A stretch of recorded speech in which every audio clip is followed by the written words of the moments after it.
We are coming to you from the city beautiful Chicago, Illinois, where this afternoon WGN Sports presents White Sox baseball. As Paul Konerko, Adam Dunn, Hector Santiago, and the Sox as they get set to butt heads with Jason Kipnis, Nick Swisher, and the Cleveland Indians. Hi, everybody, and welcome. With Steve Stone, I'm Ken Harrelson as we get set to bring you Game 2 of this four-game set. As you know, in the opener last night, you may or may not know, we lost that ball game 14-3.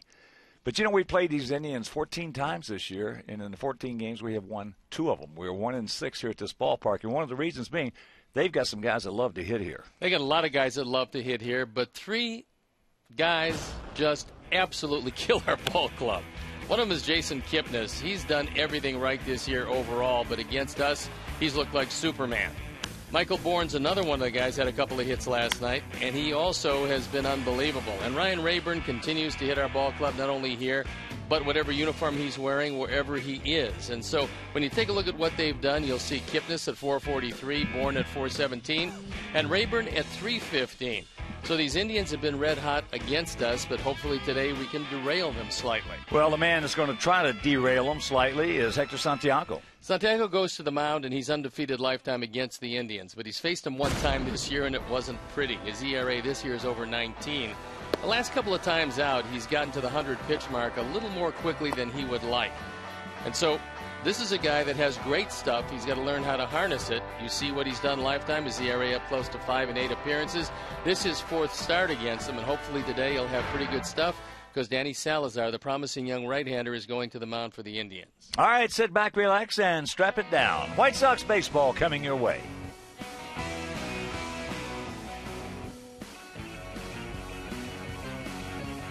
Chicago White Sox baseball is brought to you by Miller Lite. It's not just a good time, it's Miller time. By Honda. Visit your local Honda dealer or go to shophonda.com for current offers. By AT&T. Find out what's possible with products and services from AT&T. Rethink possible. And by Ford. Proud sponsor of your Chicago White Sox. Check out America's freshest lineup of fuel-efficient vehicles at your local Ford store or at localfordstores.com.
Games of the 2013 season, one that Robin Ventura found very difficult to watch. Yet he doesn't view that game as anything more than just a poor effort on a bad night. It's an ugly game. I think every team has one of those games during the year that nothing goes right. So and explaining it after the game, it's not fun to sit through, watch anything, and that's all I look at it as. I don't take it as a worldview. Right, but when you see guys, plays that should be made, base running that should be done differently, as a baseball man, it's got to irk you. Yeah, I think anytime you lose that way, it irks you. But again, with it being wet and putting guys in different positions and doing stuff, things are going to happen. But once it was already out of hand, you're kind of trying to limit guys' playing time, and you're moving guys around. It's Friday the 13th. That means it's time to beat the Indians. So we'll be back with the lineups and today's first pitch after these messages.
Sports. Today's game's available in Spanish on your SAP audio setting. It's provided by 97.5 FM ESPN Deportes, Chicago's first and only FM Spanish language sports radio station. It's a beautiful day for baseball. 58 degrees here at U.S. Cellular Field. Just absolutely a gorgeous day, and let's take a look at how Terry Francona is going to line up his Indians today. Michael Bourne's going to lead it off. Then it's Nick Swisher, Jason Kipnis, who's been unbelievable against our Sox. And it's Santana, Rayburn, Cabrera, Brantley, Aviles, and Drew Stubbs playing right field and hitting ninth. The White Sox defense is brought to you by Toyota. Let's go places. It's Viciedo, Garcia, and Danks in the outfield with Gillespie, Ramirez, Semien, and Canerco in the infield. Brian Anderson gets a nod behind the plate. And Hector Santiago on the hill looking for his 5th win. ERA still more than respectable at 3.44. This is his 22nd start of the year. Last couple of times out, he's gotten to 100 pitches. One time in the 4th inning, the next time in the 5th inning. So that's something that he's got to be aware of today. The umpires for the game this afternoon: Jeff Kellogg behind the plate, Eric Cooper's at first, Chad Fairchild is at second, and Paul Schreiber is at third. And so the Indians very much in this wild card race, a game and a half back. New York Yankees 1 game back. So it's going to be tough and tight all the way down to the wire. And as they throw the ball around the infield, we're ready to play baseball, and I'm ready to turn it over to my play-by-play partner, Ken Harrelson. All right, Stoney, thank you. And once again, good afternoon, everyone, and welcome to White Sox baseball right here over WGN Sports. So happy you could join us for game 2 of this 4-game set. Center fielder Michael Bourne gets set to lead it off against our 25-year-old southpaw, and Hector's first pitch of the ball game. The attempted bunt foul straight back. Bourne comes in hitting at 265 homers, 43 knocked in. He was 2 for 4 last night with an RBI.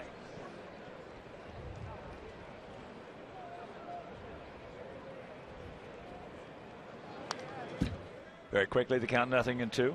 Indians come in hitting at .252 as a club with a 3.96 ERA.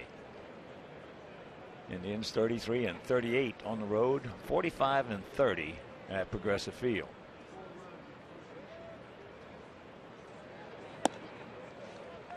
And that's up high.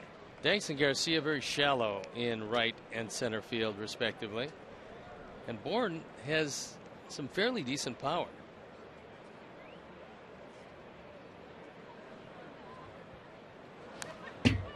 Just does get a piece of that one. And here at the ballpark, 330 down the left field line, 335 down the right field line, 375 in the gaps, and 400 straightaway center.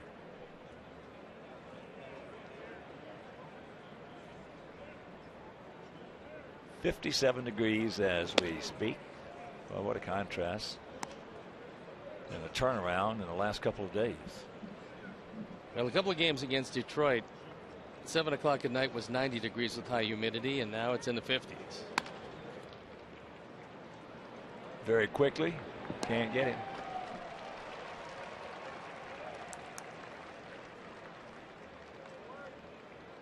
At good speed of Michael Bourne. He has 22 stolen bases. Nothing that Alexi can do on this one. And that's one of the things that if Leury Garcia is watching Bourne, realizing that with that kind of speed, and Garcia does possess it, you got to hit the ball on the ground, because if you hit it in the hole, there's no shortstop in either league going to throw you out. Here's Swisher. He got these guys started last night with one out in the first inning. Cranked out his 18th homer. Takes first pitch strike. Swisher much better from the right side. He's a switch hitter, hitting .289 as a right-hand hitter. That is his natural side.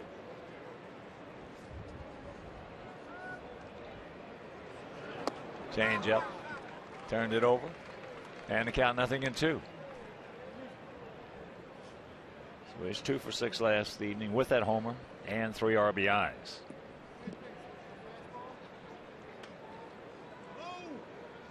As we mentioned at the top, this is the 15th meeting of the year between these two teams. In the first 14, they have won 12 of them.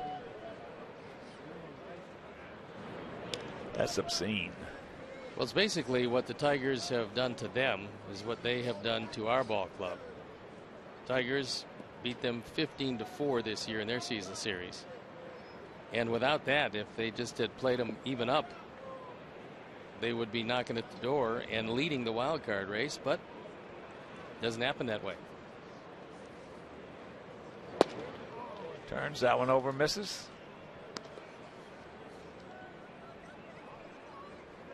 One and 2 the count.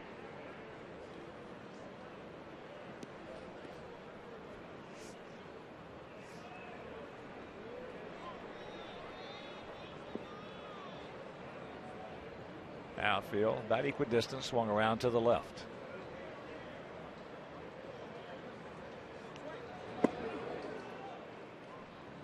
Two and 2.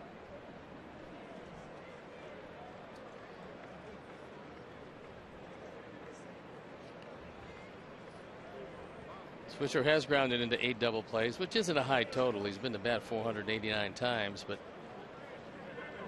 he hits a lot of fly balls. And he strikes out a lot. It's not conducive to double plays. Just did get a piece of that fastball.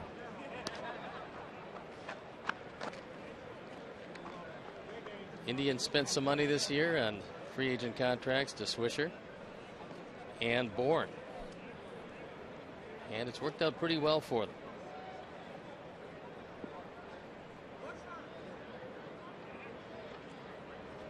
Well, the kid's done a good job as the GM over there, Antonetti. Well, he learned under Mark Shapiro for a lot of years. He was his assistant. They moved Mark upstairs, put Chris Antonetti in the chair. And a couple of deals he's made have been just of the outstanding variety. The Yan Gomes trade with Toronto was absolutely brilliant.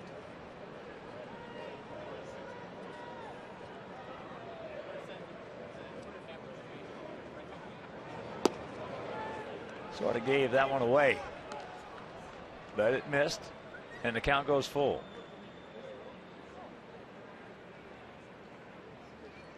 Jason Kipnis hitting .443 in our ballpark this year in the on-deck circle.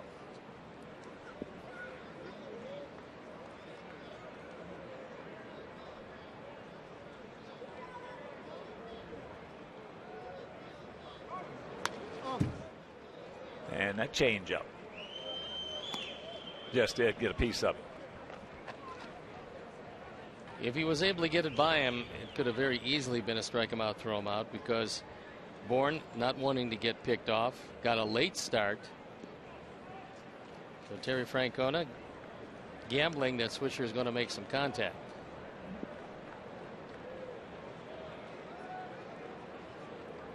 And once again, the payoff pitch.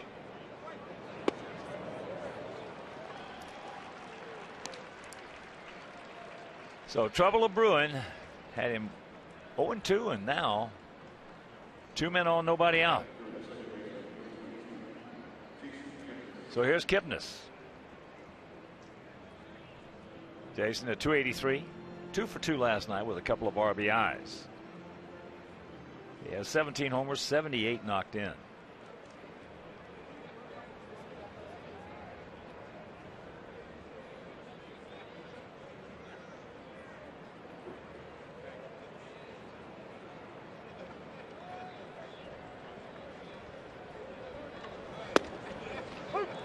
Takes first pitch fastball strike. Kipnis from Northbrook always plays in front of a lot of friends and family when he comes to town.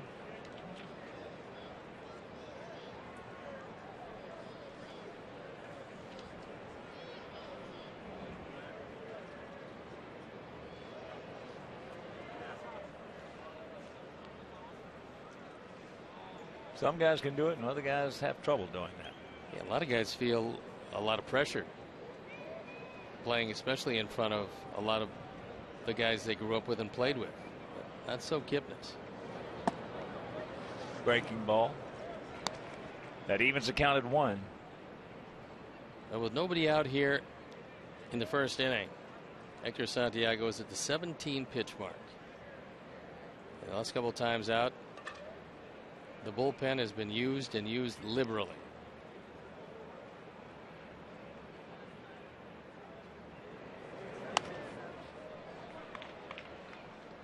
One and two.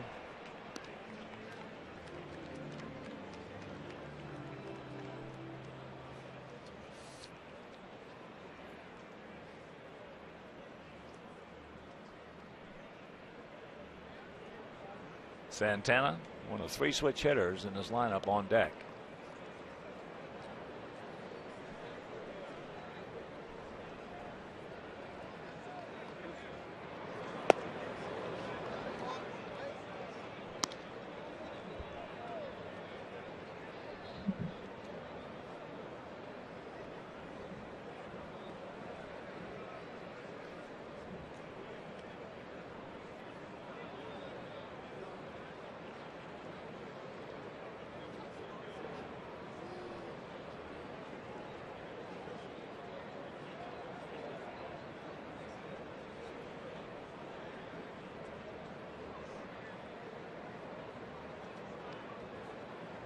And the 2-2 pitch.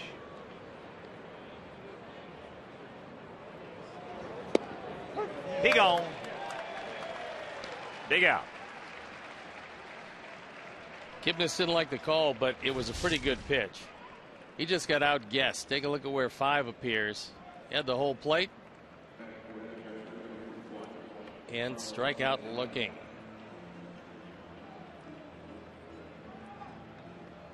So here's Santana. Carlos comes in at .265, 18 homers and 65 knocked in. 1 for 4 last evening with an RBI. A lot like Swisher, Santana much more destructive from the right side, hitting .302 as opposed to .246 left-handed. Overall having a pretty decent year, but can really sting the ball right-handed.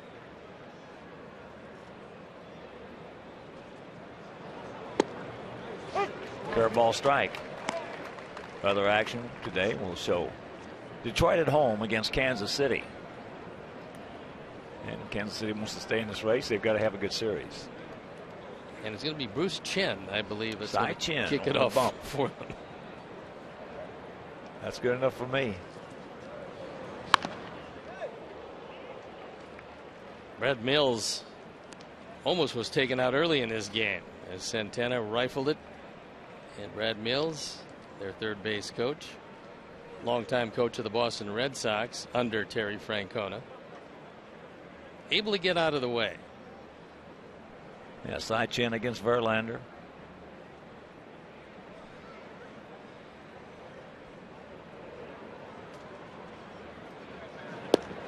Turns that one over, misses.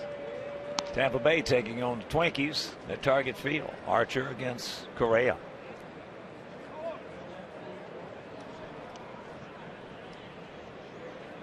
Chris Yankees Archer and the Red Sox teeing it up in Fenway. Chris Archer originally came out of this Cleveland Indian organization.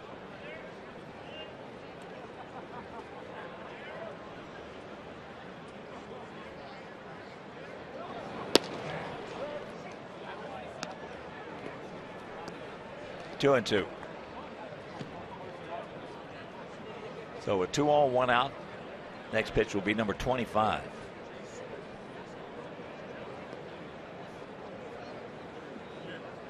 Big series down at Arlington.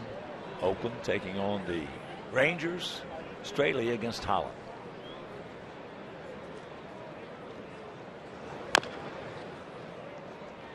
And that one chopped down at the plate. Well, it's a huge series as far as the Rangers are concerned because they don't want to get into that one and done situation, but they find themselves 3.5 games in back of Oakland. If Oakland wins 1 in that series, Texas will have 3 clicks off the schedule and be 2.5 back. If Oakland wins 2, it's the same 3 clicks, but they'll be 4.5 back, and that would be a tough hill for Texas to climb to run down the Oakland Ball Club.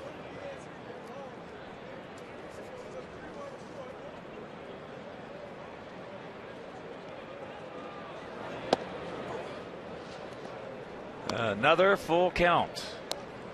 That's what the standings look like.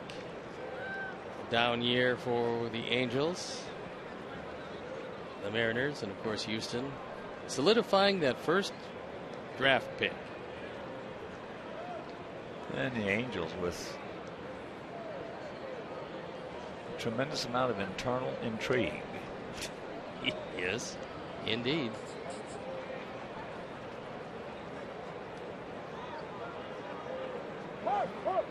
Yeah, too much time. Tough to throw a lot of strikes when you're taking a lot of time. And that's completely different than what Hector was doing earlier in the season when he was working quickly. Now all of a sudden he's slowed it down so much. And as you can see, he's thrown it everywhere. Not necessarily in the zone, but in, out, up, down. And you got to keep your eye closely on Bourne at second base.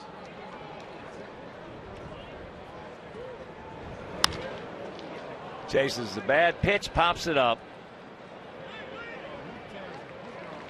So Bourne's going to tag.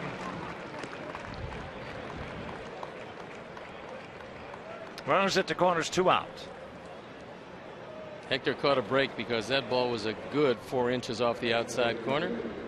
And Santana decided to go after it.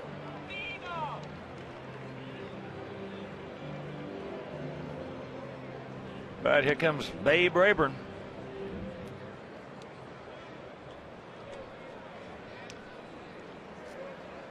He was 3 for 3 last night with a homer and 5 RBIs.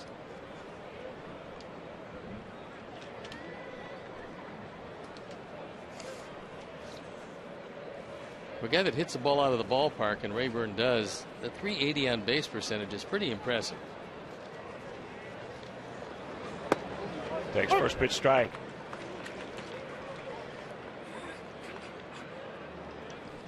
Rayburn this year against us.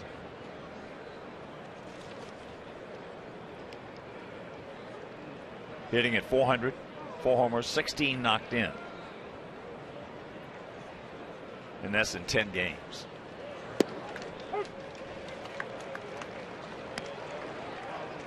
0-2. Rayburn didn't like that call, but that ball also had the outside corner.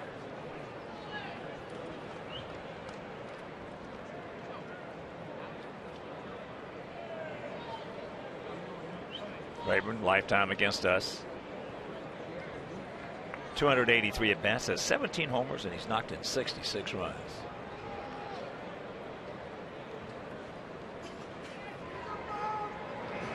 And a lot of big runs. 1-2 the count. And what has been a very stressful inning for Hector. And Don Cooper certainly didn't want to see 30 pitches this first inning, but that's the minimum. And Santiago will throw if he gets Rayburn out here. Hector can pick it. And he pitches out of the first and second, nobody out situation after happening at play. It's their guys nothing and our guys coming to bat.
Thanks. Simeon, Ramirez at the top, Dunn, Canerco, and Garcia in the middle, and Gillespie, Viciedo, and Anderson rounded out. The defense and how they line up behind Danny Salazar, Brantley, Bourne, and Stubbs in the outfield, with Aviles, Cabrera, Kipnis, and Swisher in the infield. Carlos Santana behind the plate, and hard-throwing young Danny Salazar on the hill. He's 1-2, but his ERA a fine 2.92. Opponent's hitting just 2.09, which shows you just how good that straight change is. He's got a fastball anywhere from 96 to 98, and he's a good-looking young pitcher. First pitch strike. And before we show you our picks to click you at home, select yours.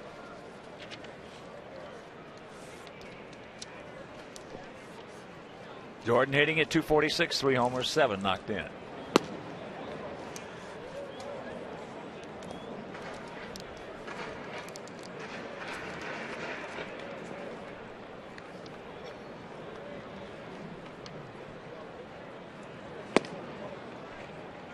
Threw that one right on by him. That one at 95. He's got a few more miles an hour tucked in his back pocket if he needs it. But it's going to be the straight change, which he throws as almost a circle change, but it looks like a splitter. That's going to surprise a few of our hitters.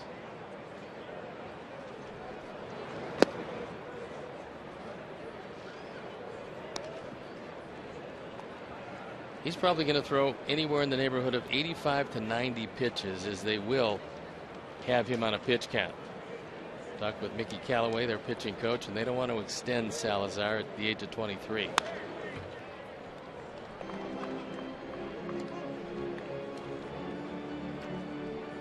Well, he's 6 feet tall, 190 pounds, out of Santo Domingo.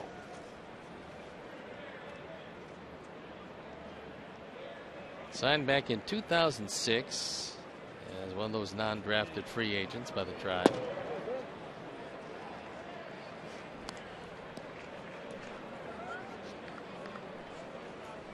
start us off right. Ball 4, base hit right here, Jordan.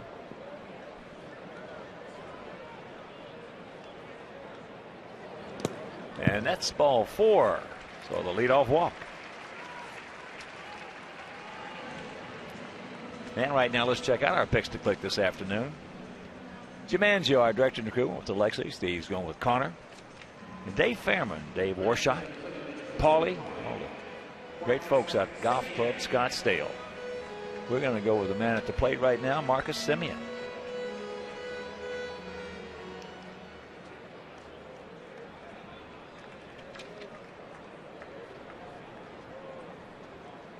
Marcus 2 for 3 last evening. Takes first pitch strike.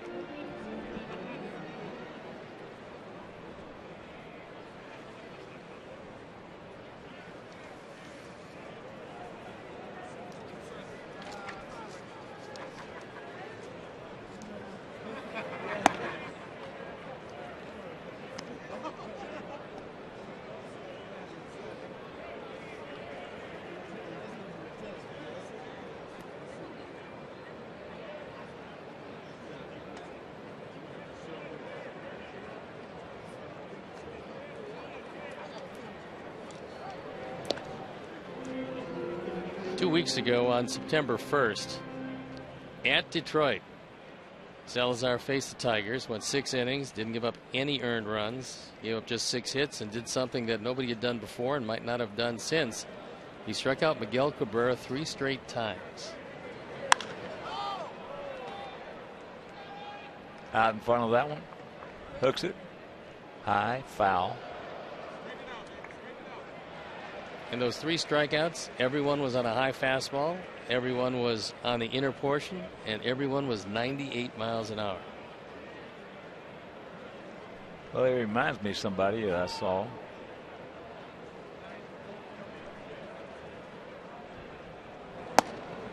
Back on July 4th, 1995, making, I think it was his second major league start against us. The way the ball comes out of his hand, his release. And that guy's name was Mariano Rivera. He went on to have a pretty good career. Out number 1. Yeah, you can see how the ball comes out of his hand. You can see. And he's built a lot like Mariano. He's got some growing to do. About 23 and a half. So here's Ramirez hitting at 278, 4 homers, 43. Yeah, you can see that release. But when you saw Mariano Rivera pitch and you saw him as a starting pitcher, could you have ever dreamt that he would have had kind of career as a closer, or did you think he would stay a starter? Well, the way he pitched against us that day, you thought he was going to be a starter. But Wimpy was my partner at the time, and I told him, I said, Wimpy, I said, what we're seeing right here is something special. I said, the ball comes out of this guy's hand. Not like a lot of other people. Unlike a lot of guys, that ball just jumps out of his hand.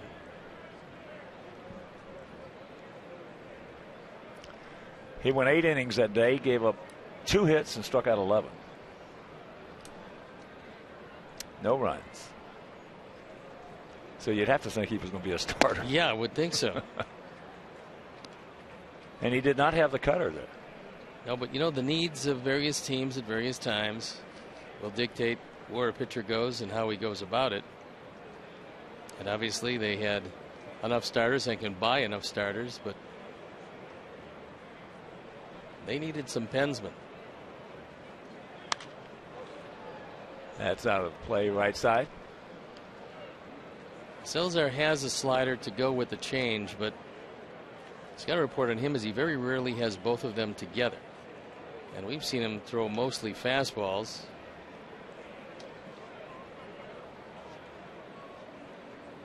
Which for any major league team is not all that challenging.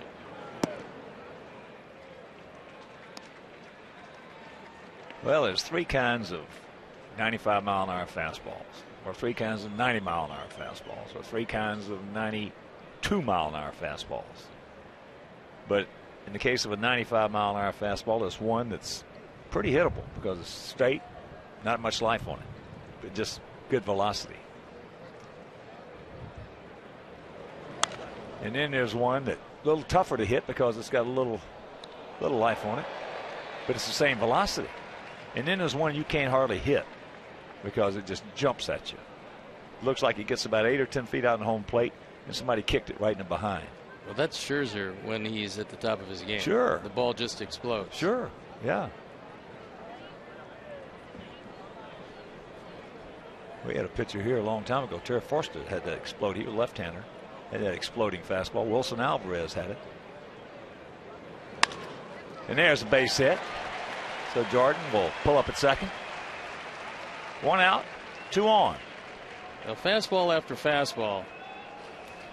And even though that was 97, it was down. It's a lot easier to catch up to a 97 if it's right about calf high. And Alexei was able to take it the opposite way, and so a chance to break through against a young pitcher who doesn't really have his secondary pitches yet.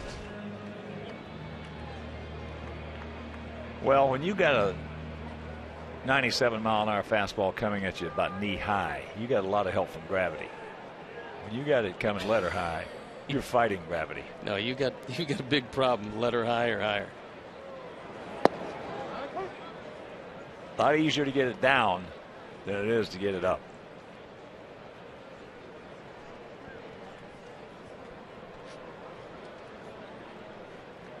Adam hitting at .220, 31 homers, 82 driven in. And very quickly the count 0-2. And Adams going to have a tough time from anything from his belt up on that fastball of Salazar.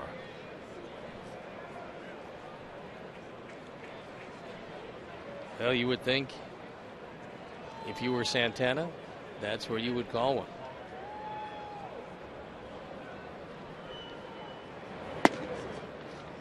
He wanted it up.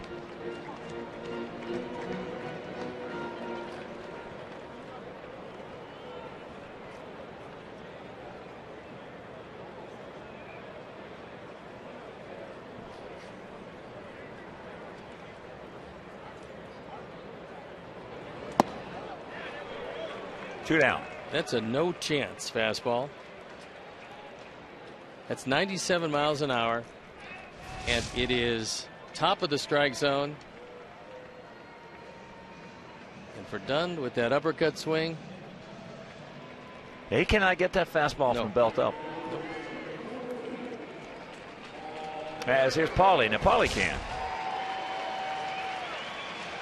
Different swing plane.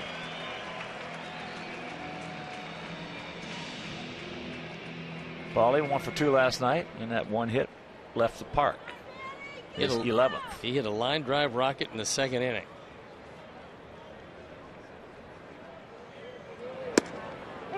There's a slider.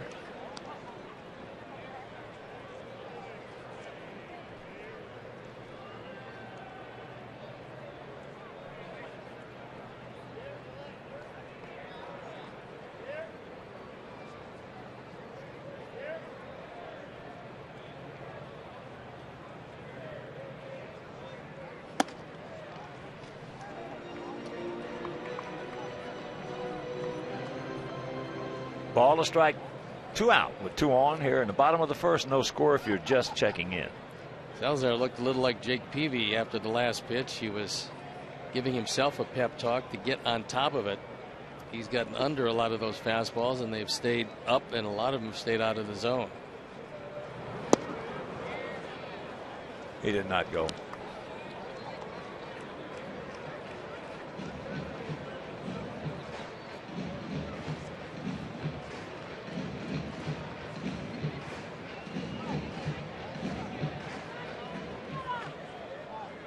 Turn him around right here, Paulie.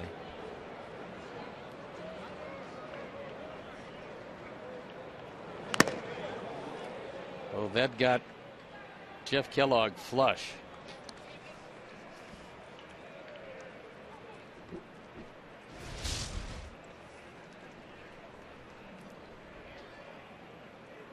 Fastball. Ooh. That can't feel too good.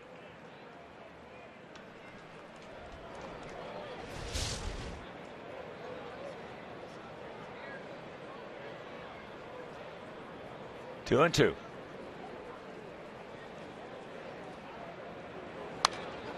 Good job by Paulie. Just to fight that one off. That was 98 out of the strike zone, and Paul was having to protect.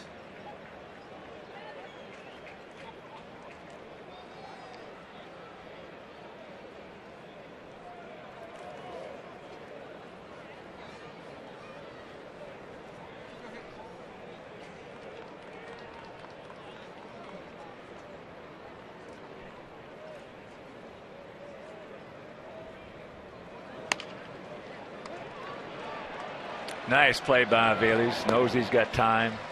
Takes it. Makes the throw. So we have a mild threat. Can't score after one. No score.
As Drupal Cabrera, Michael Brantley, Mike Aviles. Here in the top of the second inning. Cabrera takes ball one. He was 1 for 4 with a home run last night. High fly ball. That ball was jumping last evening. Just a high fly ball that went out of here. And Santiago has got to keep his pitches to a minimum this inning. But he's missed with the first two.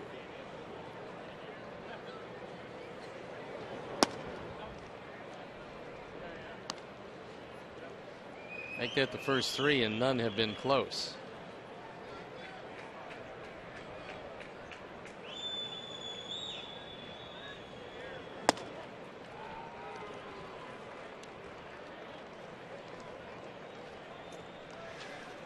And if you want to be treated like a White Sox player, then join former White Sox greats at Chicago White Sox Fantasy Camp, January 13th through the 20th, 2014, at the White Sox Spring Training Facility in Glendale, Arizona. So for information, call 312-674-5398.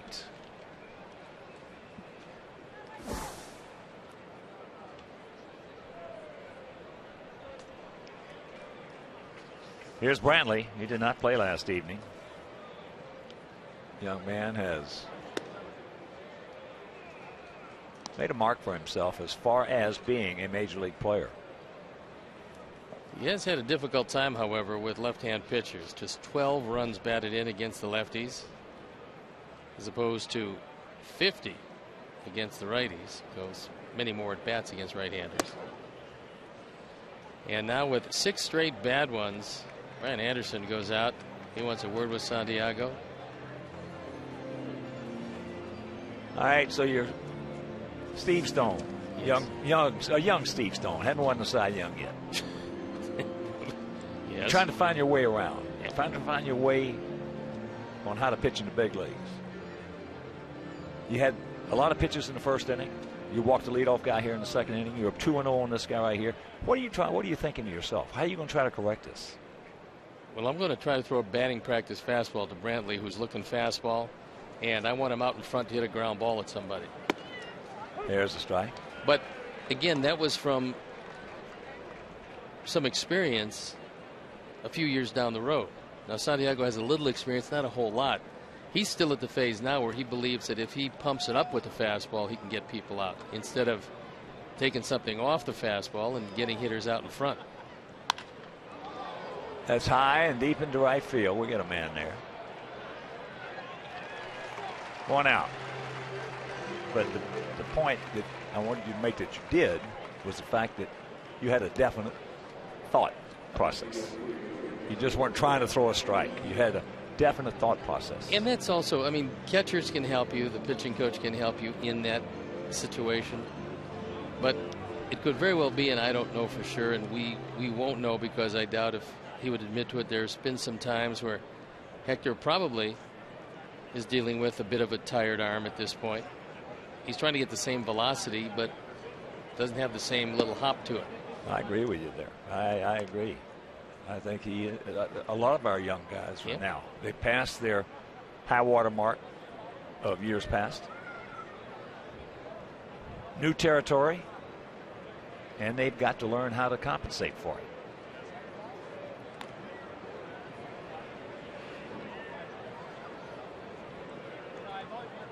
Now, if you wanted to transpose this into a young hitter who's struggling at the plate, who's been swinging at high fastballs like the 97, 98 mile an hour that Salazar has, then what you have to do is you have to walk into that box saying to yourself, he's got to get it down. I'm going to make him get it down. That's got to, you got to have a definitive thought in your mind, because you're not going to get it upstairs at that. Stay in here. Come back. It won't. Last night, the wind was completely different, and that one would have blown back in the field of play. This afternoon, the wind just took that ball out, and Mike Aviles has another life. Don Cooper was talking in the dugout to the other coaches about the delivery of Hector Santiago and what apparently is not going right for him to this point. Doesn't mean he can't correct it.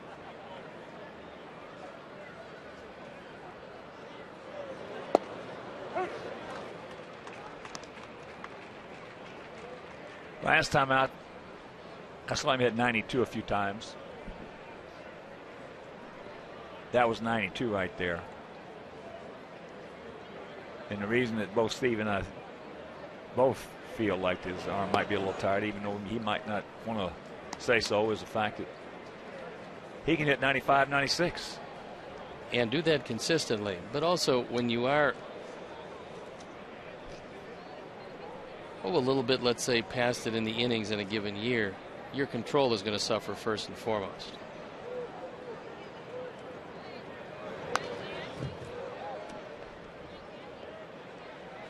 Well, in their situations, young pitchers in the big leagues, you touched on it a while ago. They think more, and when I say more, I'm talking about velocity. More is better, when in reality, less is better when you're struggling with your control. You have to teach them that the fastball can be 2 or 3 different pitches, not just one. And that's by moving the ball in your hand.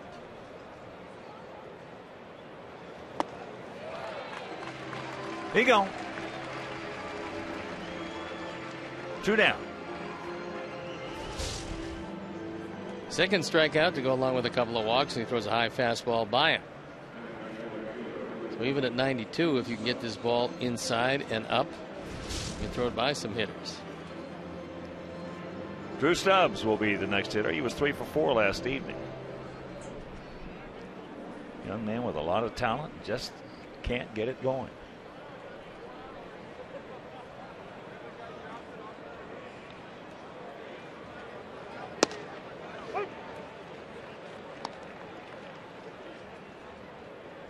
That fastball at 90.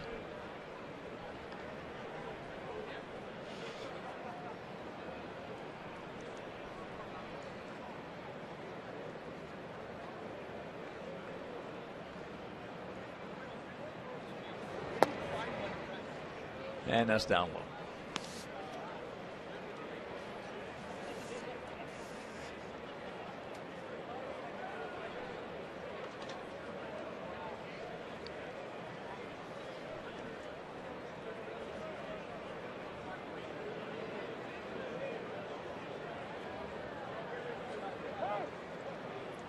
Now too much time.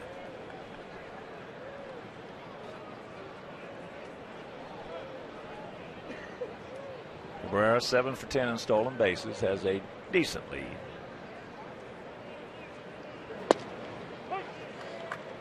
Grabs a strike with that changeup, and the count 1-2.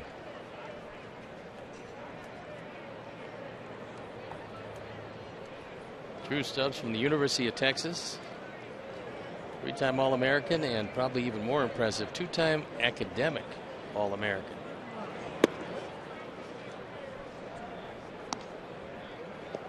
Cincinnati that might be his problem. I don't know, but Cincinnati thought they were getting themselves. That might be his problem. One of the great guys to come along in a while. He's too smart. Sometimes it does get in your way. Well, what happens, you know, you've seen it before, I have too. And this is, I'm not being negative towards Drew, because you know what I think of his ability. His ability is way, I mean, he hasn't even come a scintilla of touching his ability. But sometimes you outdumb yourself. You think too much. Well, there are both hitters and pitchers who can get and have gotten over analytical, and it's wound up getting in their way. Oh, I've seen a lot of players with tremendous talent did not make it just because of that reason. But that was the 52nd pitch he's thrown. We go to the bottom of the second inning.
Single season strikeout leaders among left-hand pitchers. Gary Peters has the record. Wilbur Wood is second. I think that Chris will fly by both of them, with Gary Peters at 205. So he's first and fourth. Chris probably will be number one in history with a couple more starts, or maybe next time out. Brought to you by Xfinity Home. And that ball hit hard, but right at Drew Stubbs. You can get Garcia's retired. You can get peace of mind with Xfinity Home, the total home security and home control solution that keeps you more connected to what matters most.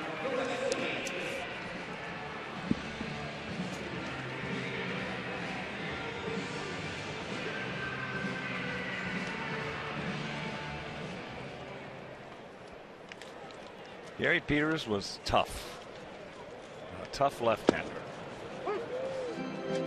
He was about 6 inches quicker at the plate than he looked from the side. Well, that was a time for the pitching staff of the White Sox where they were pretty tough up and down that starting rotation. Well, in 1967, of the 4 teams that were running for that pennant, which a lot of people still say that's the greatest pennant race in the history of the game, when you had Minnesota, Detroit, White Sox, and the Red Sox all within bunched up within 1 game of each other for about 4 or 5 weeks. As he strikes out, there has to be no chance up there, but there was no question who had the best pitching. White Sox. They just couldn't score. White Sox couldn't score. And overall, they didn't catch it that well. Well, if they stayed in the race long, there had to be a whole lot of guys striking people out. They were tough. I mean, you go in there, and it was 1-0, 2-1, 1-0, 2-1, maybe 3-2 occasionally. You just couldn't score off those guys. Peters, that's a great slider he had. He wanted to tear your, if you're a right-handed hitter, your right kneecap off.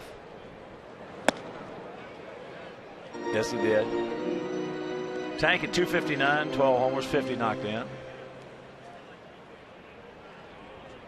Yeah, that was a tremendous pitching club.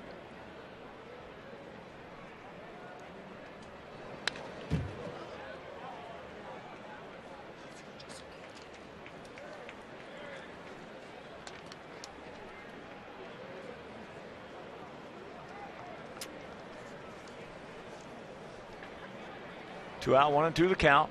Wonder if Tank pull that, touch that oblique again. Well, he swings hard enough with each and every swing that I'm surprised he not done more of it.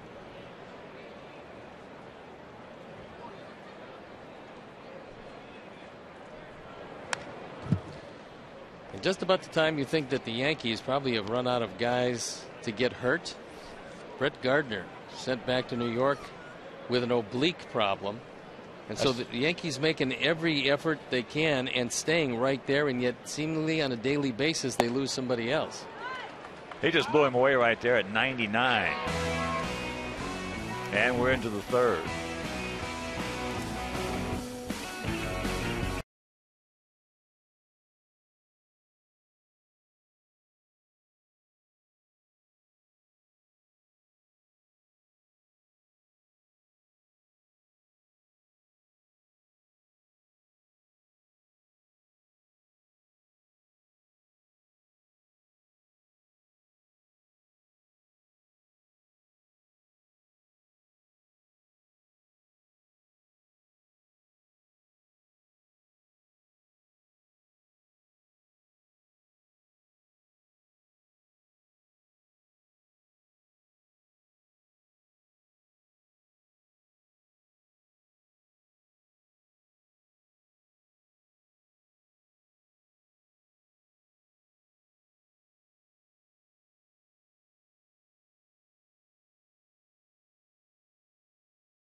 You realize that there's some money to be won. There's a couple of big jackpots, and we'll tell you about that in a minute. But first of all, with Victor, I want to know just exactly what the Illinois Lottery does for the state of Illinois. Well, great question. What the lottery does, it's the provider for the common school education in Illinois and also specialty projects. We're also responsible for the roads and bridges here in Illinois. So we have a thing called the Common School Fund, where 100% of the proceeds from the lottery goes towards those causes, as well as specialty funds like the HIV tickets, the breast cancer tickets, the MS tickets, and the Veterans Awareness tickets. So the lottery is a great thing for the state of Illinois. Now, I was shocked to find out that I did not win any of the lotteries at any time during the course of my life. However, you did present a $100,000 check today because we have some of the winners at the ballpark. Yes, indeed. One of our lucky winners won $100,000 in our new Lucky Day Lotto drawing. They're actually here, great Sox fans, so they're enjoying the game today. But they're a $100,000 Lucky Lotto Day winner, so we're glad they're here. Now, tonight we've got Mega Millions, and that's a $119 million jackpot. And then tomorrow, of course, there's a Powerball, and that's more a national lottery, but we benefit from that also, but that's $317 million. So you go in, you get these tickets. Now, it does create a lot of tax problems, doesn't it, if you win? Well, you know, I think that's the luxury, even if they win. But what we tell people, we got fabulous games tonight, the Mega Millions, tomorrow the Powerball. You know, the key is sign the back of your ticket. That's what we instruct our winners and our players to do, just in case that lucky winner's in Illinois. So two great games, somebody's a millionaire waiting to happen. Well, Victor, thank you very much for coming here and representing the Illinois Lottery. And hopefully somebody in our viewing audience will win this one. Get your tickets. Thank you. Thank you.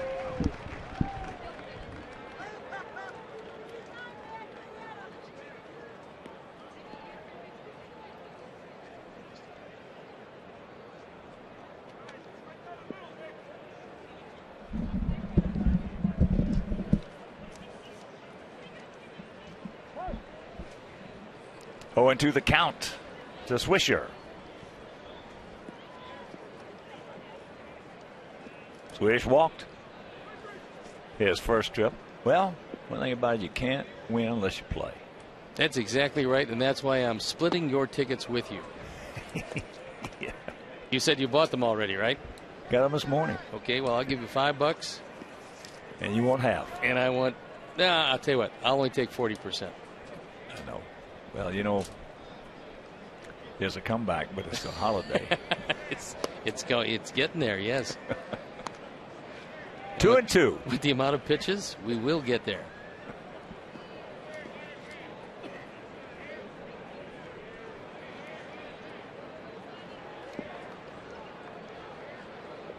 Outfield slightly to the left. And there's a base hit.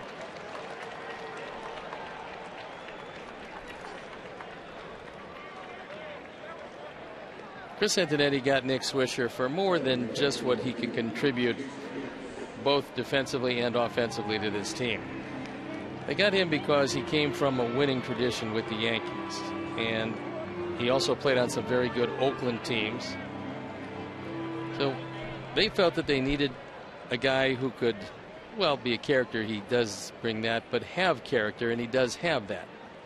And he's really helped make this team a little bit better.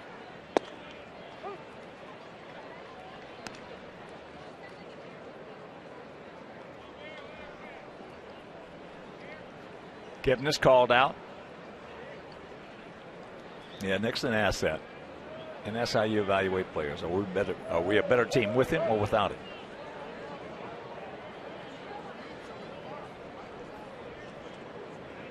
It hasn't been a great year for him. That being said, he has come through and will come through with some big hits. Well, general managers are, I think, now at the doorstep, so to speak, of understanding, especially guys who did not play in the major leagues, of understanding just what chemistry is. Well, it certainly helps if you're not going to be overwhelmingly talented, and most teams aren't. I mean, there's talented teams around, but if you're not going to be one of those teams that's 12 games better than the rest of your division, you better have fairly decent chemistry. Well, give me 25 guys that want to win a baseball game that are in the big leagues, or else they wouldn't. They have some talent, or they wouldn't be in the big leagues. So give me 25 guys that want to win a baseball game, as opposed to 25 guys who have more talent, a lot more talent, who are first and 15thers.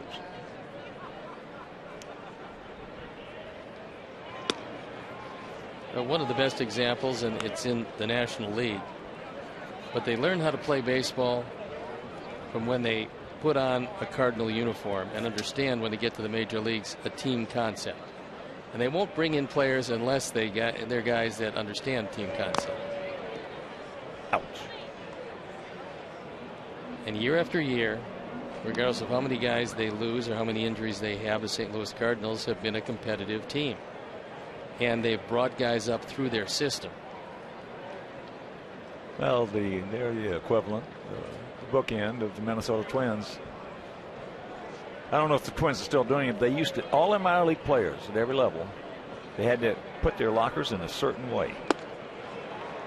As he gone, strikes him out for the second time. They had to arrange their lockers. Everybody had to arrange them the same way. Shoes had to be in this place. Your dop kit had to be there.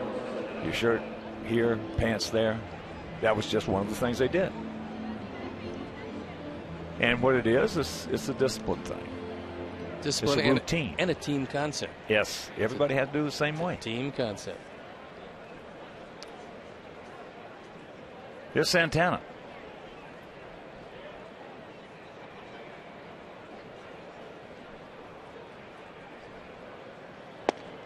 First pitch strike. Now, when I first started back in 1959, we all had to arrange our nails the same way. You didn't have a locker. Because we didn't have lockers. We had a nail on the board. That'll show you the transient nature of the business.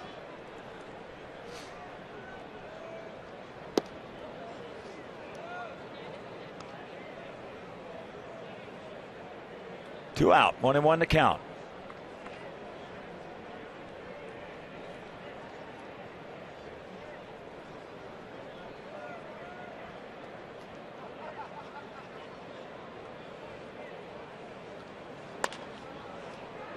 Santana helped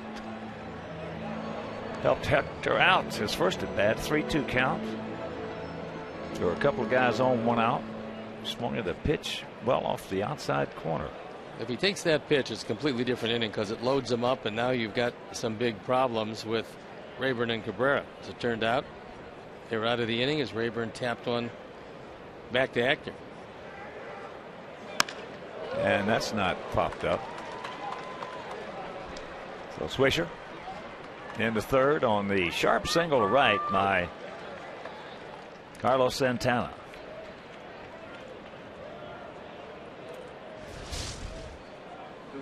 Santana crushes this high fastball away.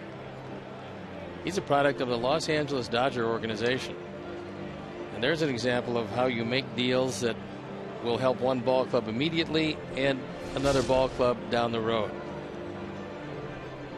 Casey Blake. Casey Blake was a guy that the Dodgers felt at the time they needed to get them over the hump, give a dependable guy who could hit the ball pretty well. And the cost was Carlos Santana, who was a young catcher in their system, and they knew he'd be a pretty good player. But they had an immediate need. Cleveland has benefited from that trade for quite some time.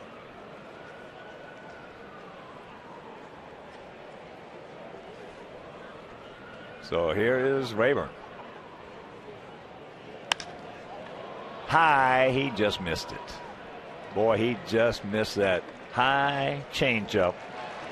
That was 1/32 of an inch from being a 3-run homer. Meanwhile, we'll go to the bottom of the third, still scoreless.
ENTV.com, sponsored by Jeff Vukovich, your local nationwide insurance agent serving the area for over 34 years. So to join the nation, visit jeffvuk.com because Nationwide is on your side.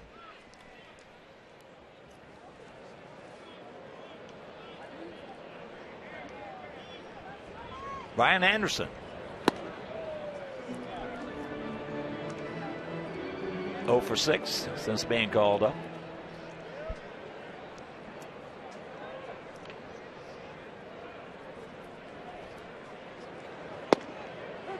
And if you're just tuning in, this young man out there, Danny Salazar, might have the best release of any pitcher in the American League. Well, you'd certainly love to see him get to that 85 or 90 pitch mark sooner rather than later, because his stuff, at least early in this one, has been close to overwhelming. Now, the second time around, if he doesn't get the off-speed pitches over, hitters might have a little better shot, but their first look has not been terribly successful. Well, if there's one guy that we've seen that can be a one-pitch pitcher and get by with it, it's Salazar, if he can spot it at all. Pretty lively fastball. Yeah, it is. I mean, you know, when you see a guy like this, you're on the on-deck circle. You see it, you know it's quick. Then all of a sudden you step in that box, and he throws you first ball fastball. Then you have to step back out and reevaluate. Well, as I've told you many times, I wasn't much of a hitter. I hit an even 100, and that was because I got some good breaks. But there was a guy named James Rodney Pritchard who pitched for Houston, and I faced him, and it was absolutely frightening because at 6'8", his stride almost took him to the grass, but more than that, you couldn't see the ball in his hand. His hand was so big you couldn't see the ball, and he'd release it fairly easily. It just exploded in the catcher's glove. Now, a normal hitter wouldn't feel what I felt, which was abject terror, but the fact that the ball was going that quickly and the slider at 92 was so hard, it was not fair. Shouldn't have been able to face pitchers. Jordan walked his first trip. Abject terror, huh? Yes. Because I thought he could end my career.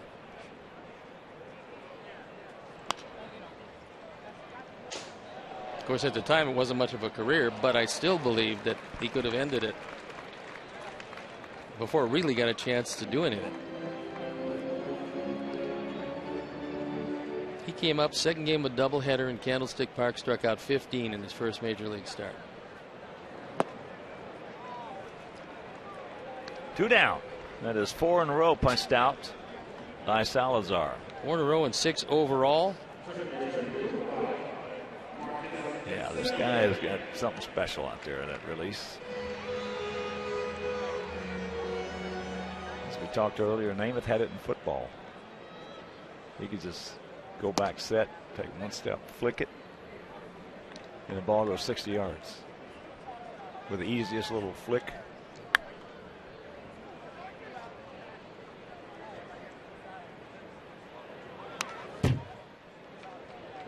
Marcus struck out his first trip.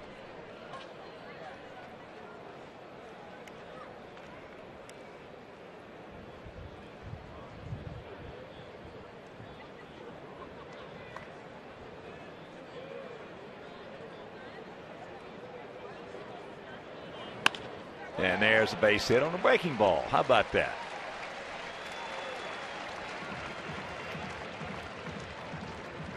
Attaboy, Marcus.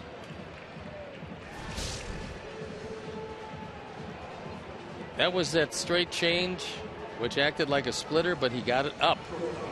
And Marcus was able to make good, solid contact. So now, a base stealing threat aboard.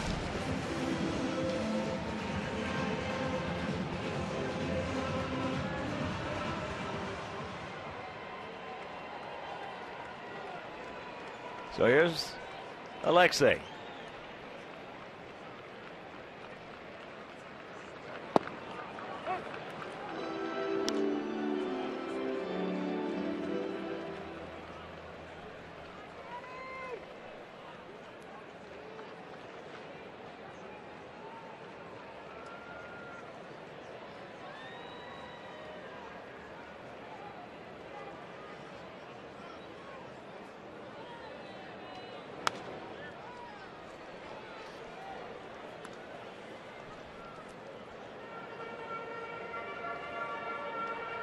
That fastball at 98.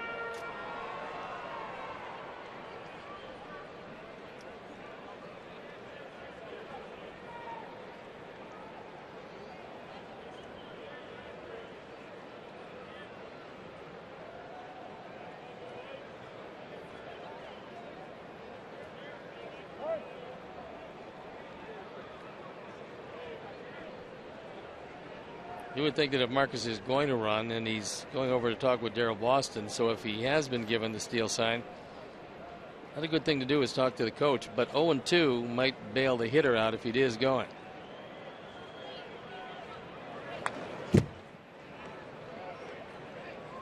Alexei with a couple of good rips. That fastball at 98.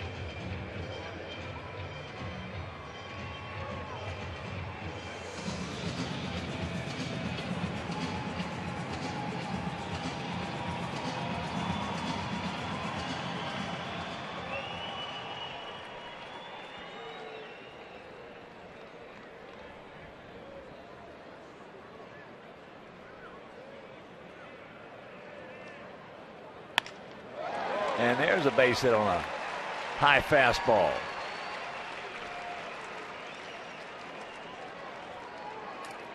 So 2 out, 2 on. And here's Adam. Adam struck out his first trip.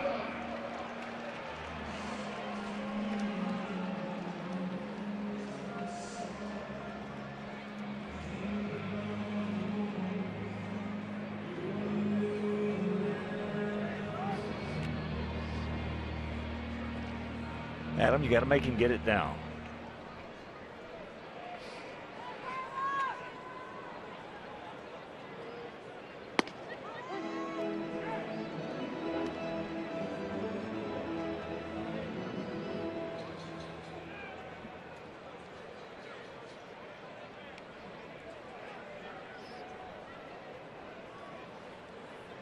Kipnis out there in short right field. Outfield straight up. Spread out about equidistant.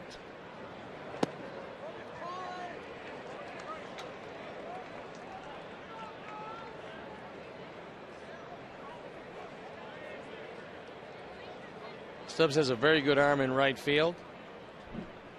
Bourne, not so much in center. Brantley, pretty accurate in left, although not overwhelming. But it won't matter if Salazar keeps the ball up there. No. And if Adam keeps swinging at it.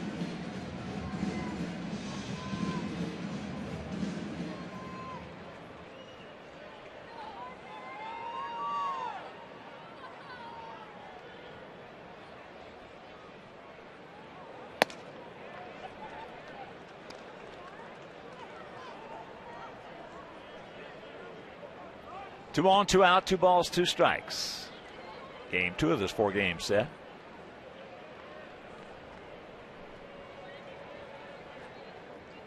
Tomorrow, Andre Rienzo against Ubaldo Jimenez in that game right here over WGN.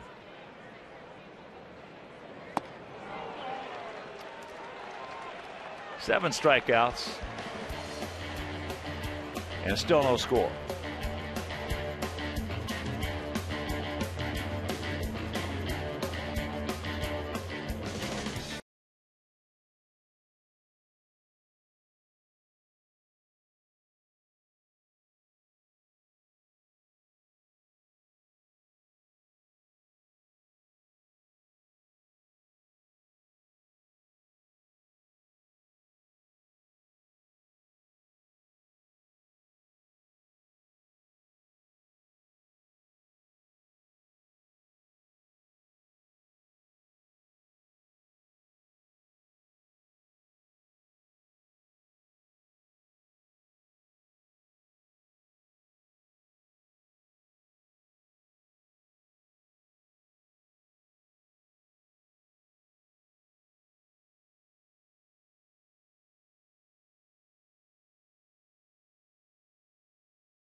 Click on the Game Zone banner for updated stats and information. The Game Zone is powered by St. Xavier University. Success with purpose. Log on to sxu.edu to check out undergrad and graduate degree options.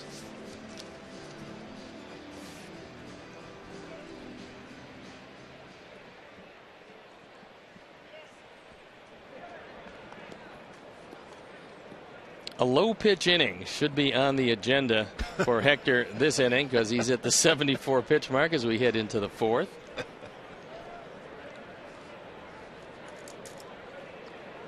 Here's Cabrera. He walked on 4 pitches leading off the second inning.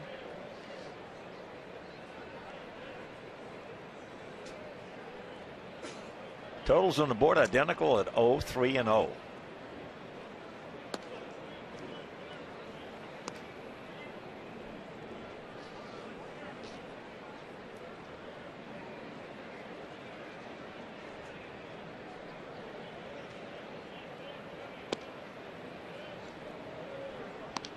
Two and one. Pretty decent off-speed pitch. Tried to keep the screwball away, but he clipped part of the corner inside and didn't get the call.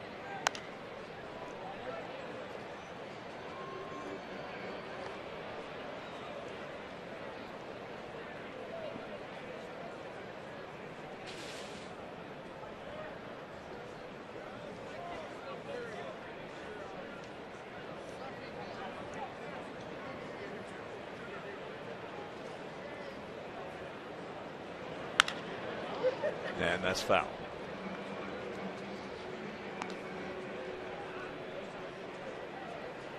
A little overcast this morning, but it's turned into a very bright, sunny afternoon. It's moved from the high 50s to 61 degrees. Just a gorgeous day in Chicago. That ball hit hard. There was that change up, got it up out over the plate. So the leadoff single.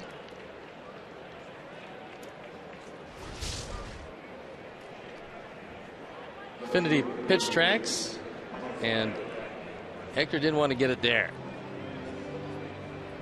Probably was in a good enough spot plate wise, but he got it up higher than he would want. Here's Brantley.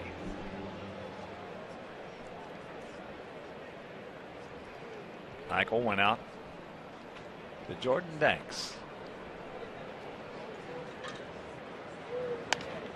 8 him up. Marcus. 1 out.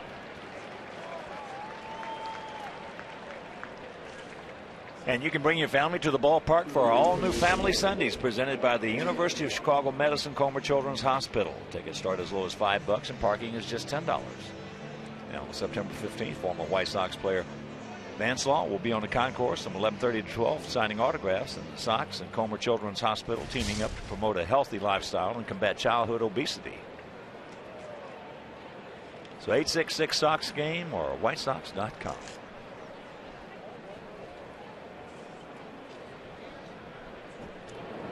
The Indians hoping their ace, Justin Masterson, is able to come back from an oblique problem. Hasn't pitched since September 2nd.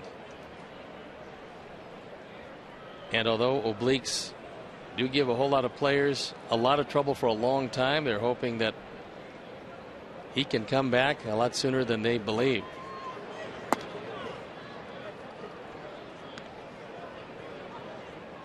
Well, I had one for 6 years.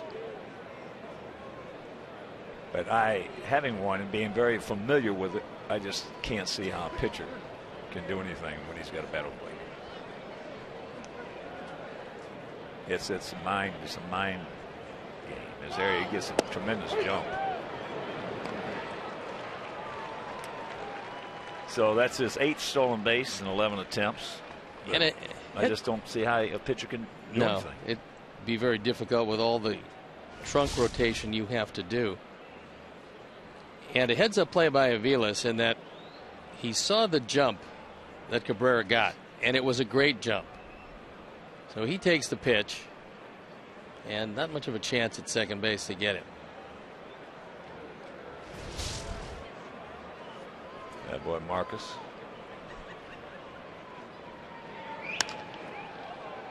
And that ball hit into right center field.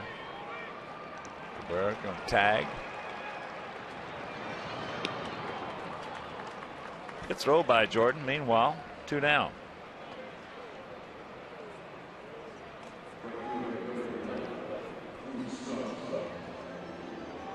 Yeah, oblique is bad enough for a hitter, but you can play through it a lot of times if you convince yourself up front. You know what's going to happen when you swing the bat.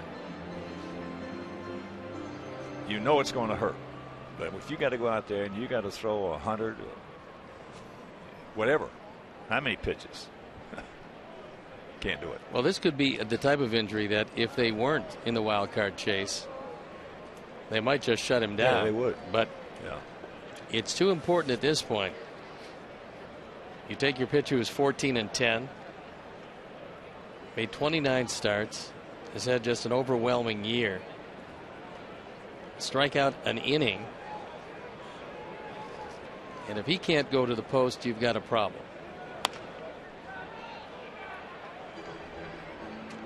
well, he's made a believer out of our guys. He could always get the right-handers out. Oh yeah, he could always get the right-handers out. But we've seen him just about as good as anybody in the league a couple times against our ball club.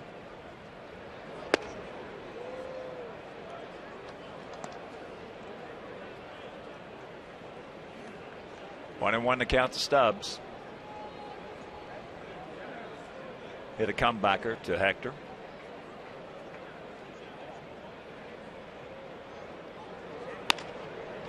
And that's trouble. 1-0 Cleveland. RBI number 42 for Stubbs, who didn't get a whole lot of it, but got enough of it.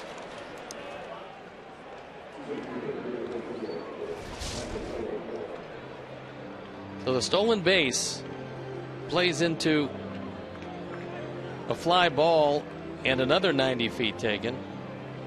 Turns into a run.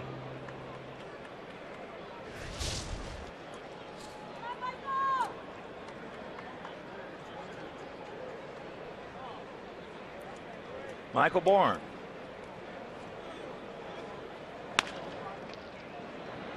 Oh, nice pick. Nice play. A little backhand flip by Simeon. But they get on the board, and after 3.5, it's 1-0 Indians.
For Cleveland.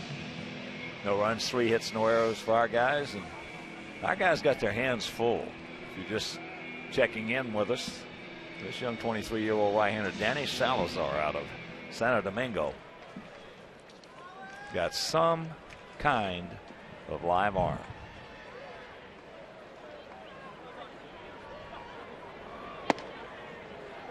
He's got that Nintendo arm. Funny stuff. Well, everything moves. His fastball can be overwhelming. Let's see if Paul might be able to turn one around if he gets it. Well, he can. Paulie can turn him around. He did that time. Yeah, he can. Paulie can turn a 30-30 around when he's just 100% sitting on dead red.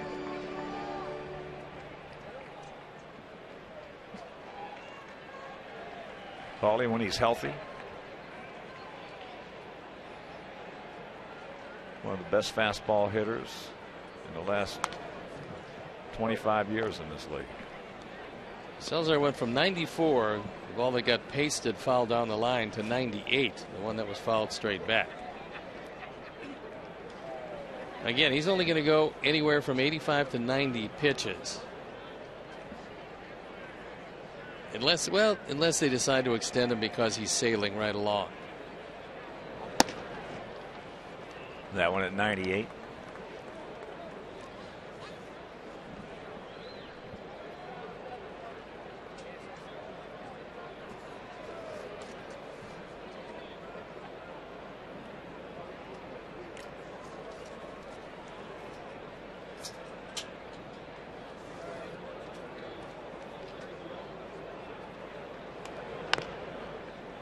That's one hopped over into our dugout.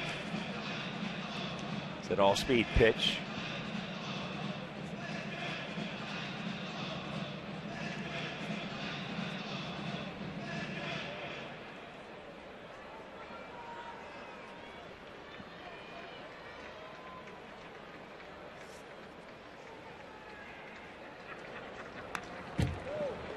And that one at 98.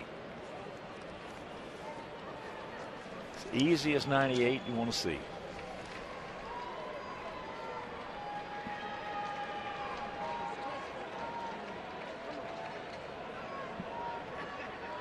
Salazar for the year at 120 innings. So they haven't extended him all that much.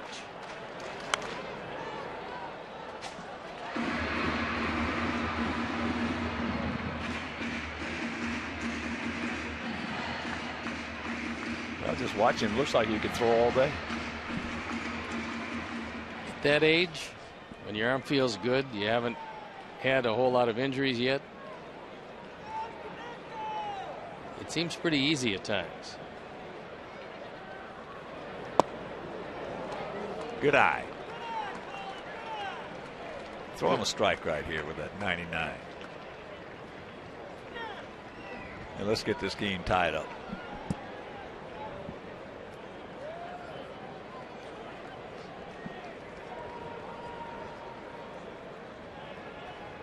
Payoff pitch. And there's ball 4.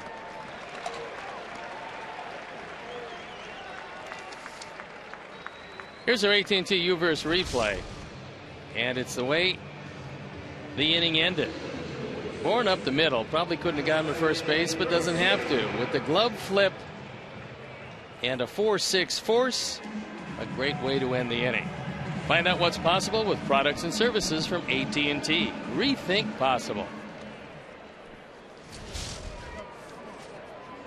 So here's Avisaíl. He lined out to right field.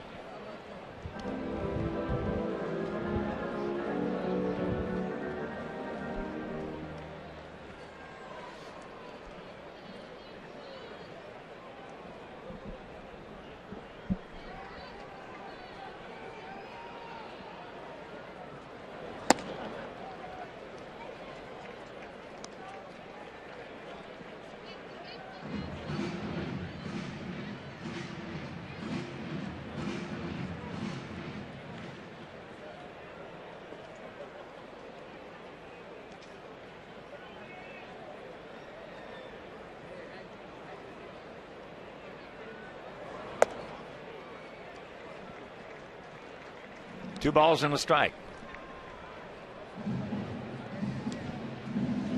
And a big White Sox shout out.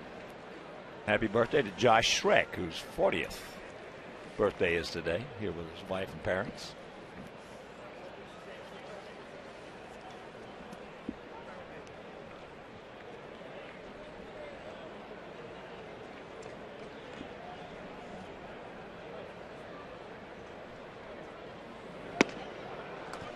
'96.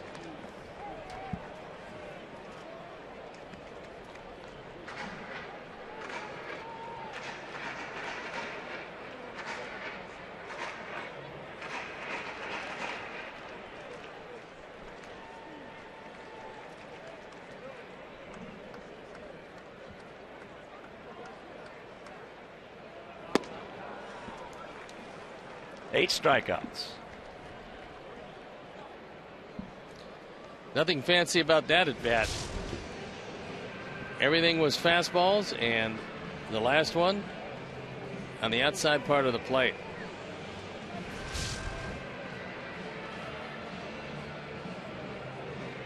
So here's Gillespie. He struck out his first trip.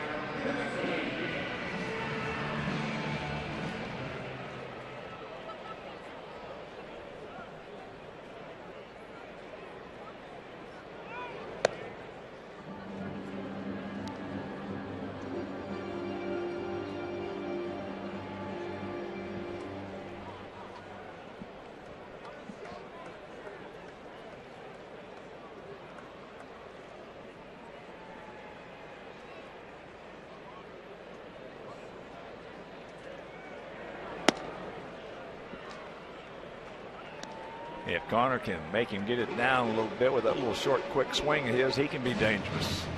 Well, eventually, Mickey Callaway is going to convince Salazar, and of course, being a young pitcher, he's not doing too much tinkering with him yet.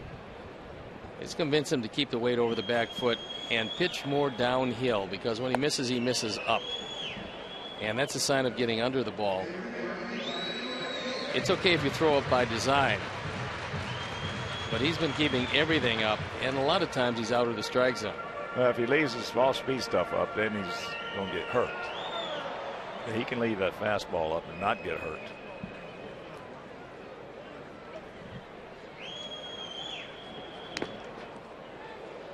That one got a piece of Jeff Kellogg again, so he's taking a beating behind the plate.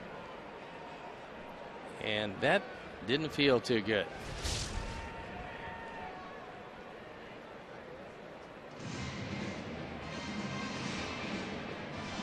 That went right off of Santana. And it's hard to walk that one off if you're Jeff Kellogg.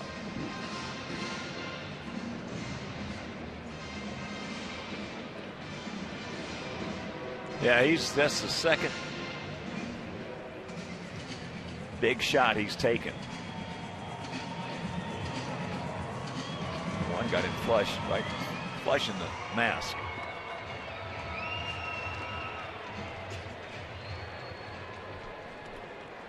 So 1 out, 2-2 the count.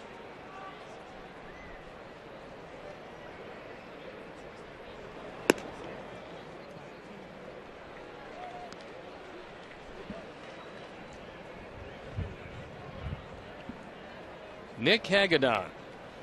I don't care who it is, bring him on. And I think our lineup would very much like to see Nick.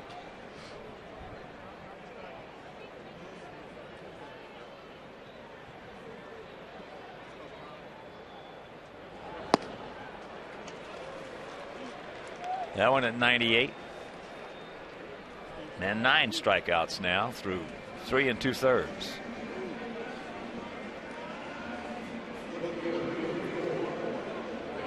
Tank struck out his first trip.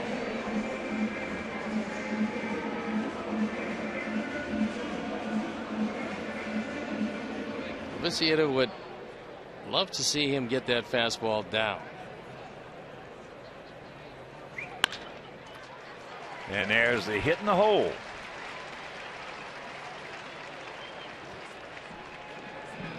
If there is such a thing, and You certainly have heard us talk about get me over curveballs. That was a get me over fastball. That was at 94, not close to his best, and that's what he tried to do. He tried to throw strike one, but Viciedo hit it pretty hard.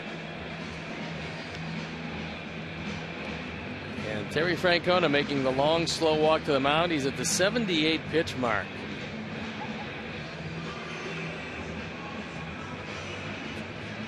And that's going to be it. So Salazar is going to depart this one. Nick Hagedorn is going to come into it. So as Salazar walks off, we'll step out and be back after these messages.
The ERA 5.40 on for the 34th time.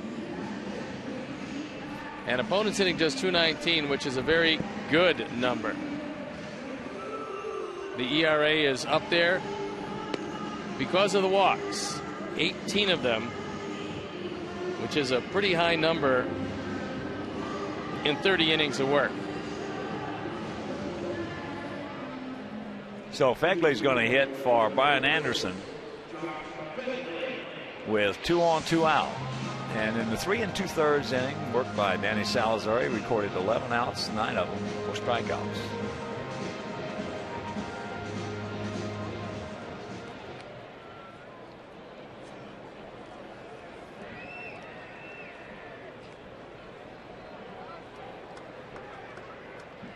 So here's Josh.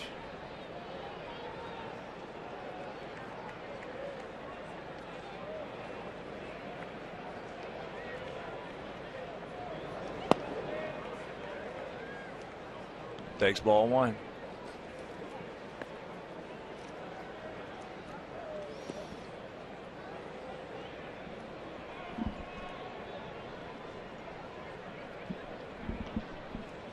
Paulie at second. Tank at first.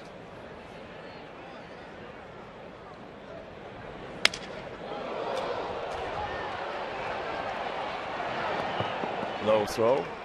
Nice catch by Swisher, and that'll retire the side. So we have a mild threat, can't score. We're into the 5th, trailing 1-0.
for our Sox here in the top of the 5th inning.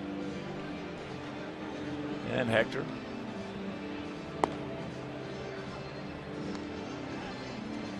As Josh Feckley remains in the ball game behind the plate.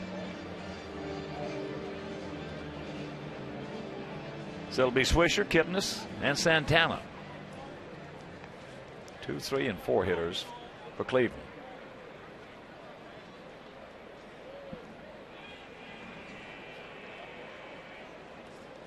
Nick has walked and he has singled.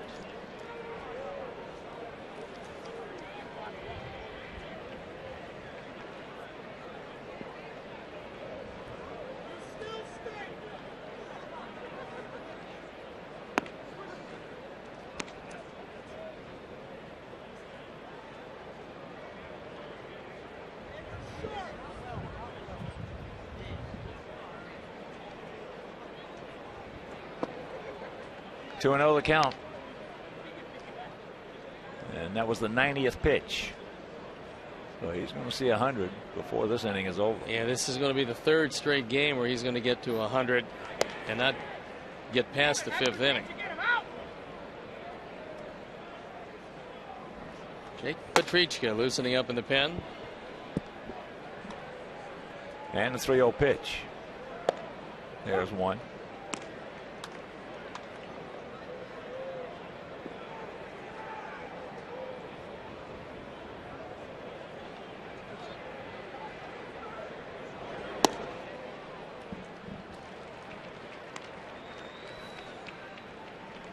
Oh, the leadoff walk.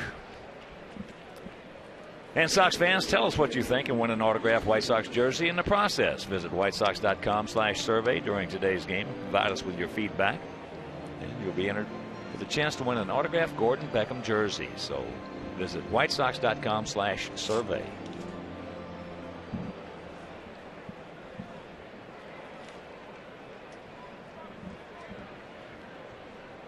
Kipnis has struck out twice. And there's a base hit. Chopped right in the hole. So that leadoff walk is now standing at 3rd.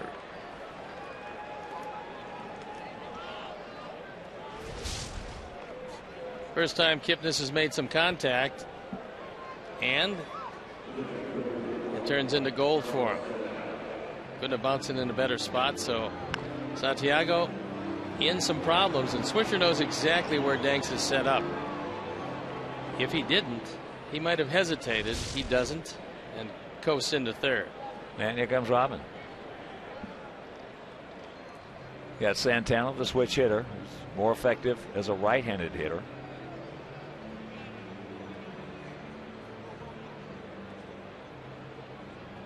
And he wants Petrichka. So, Hector threw a lot of pitches out there, threw 94 of them, healed apart, and we'll be back.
some problems. He's 1-0 with the ERA 164 on for the 10th time. His stuff has been very good. He's got to deal with Santana, but he'll get a break, turning him around to the left side. And then have to deal with Rayburn and Cabrera, assuming that neither of the first two grounds into a double play. Hector probably a little frustrated. Gave up 6 hits. He walked 3, fanned 3. Once again, for the 3rd straight outing, way too many pitches to survive deep into the game.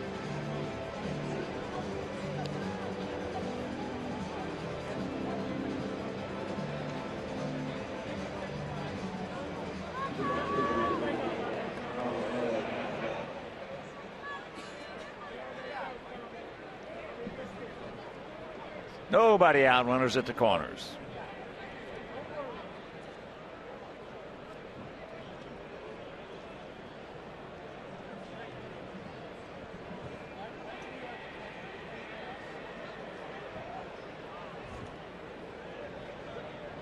Santana has gone out to right and singled hard to right. Takes first pitch strike.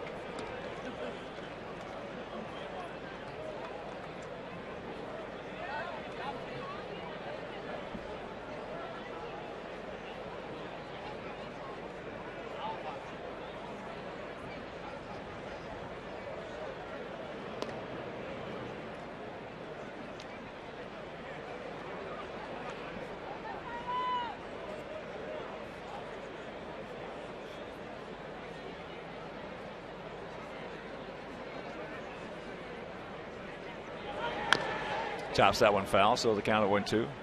Well, when you're not in the hunt, you got a young pitching staff, and you're in the middle of September, the only thing that can get you over the hump, so to speak, is adrenaline. And when you're not in the hunt, there's no adrenaline. Not too much, but for young pitchers, guys like Petrichik coming up, and There's Jake, plenty for him. He's trying to make an impression for next year. And with what we've seen of the life on his fastball and the slider when he gets it in the zone, which he has most of the time, he's got good enough stuff to be here. Big on. Yes, he does.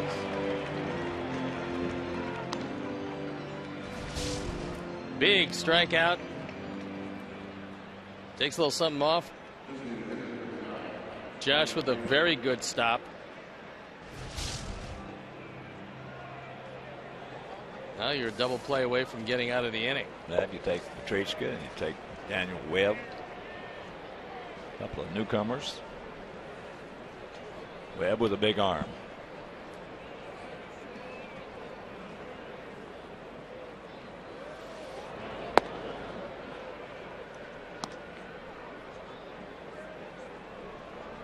But he's going to have to work on a secondary pitch.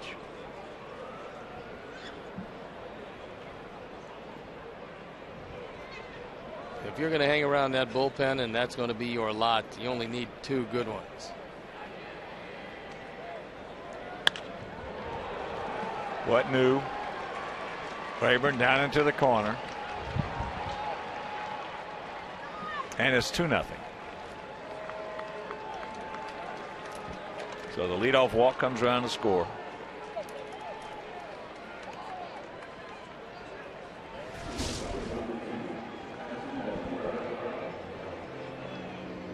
That's a slider, and he catches too much of the plate with it, and Ryan Rayburn, as he has done so often against anyone wearing the Sox uniform who happens to be on the mound, he tattoos the ball into left field. Now the infield in.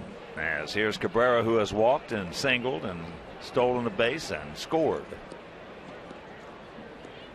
So Rayburn is going to be replaced. So a pinch runner.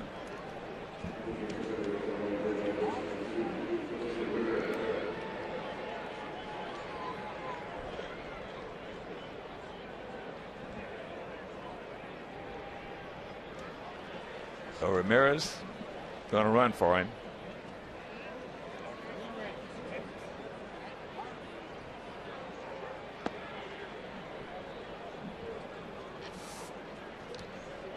Ramirez is very quick.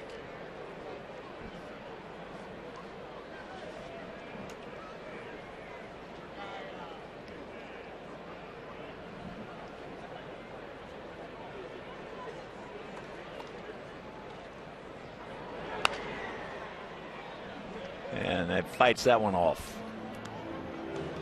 A ball is striking out here in the top of the 5th inning.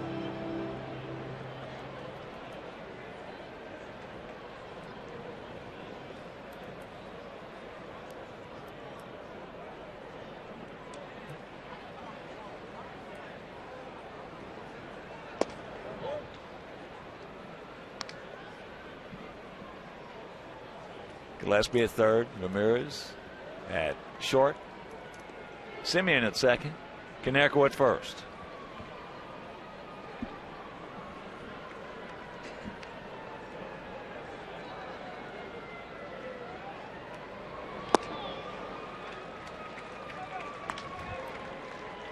Two and two.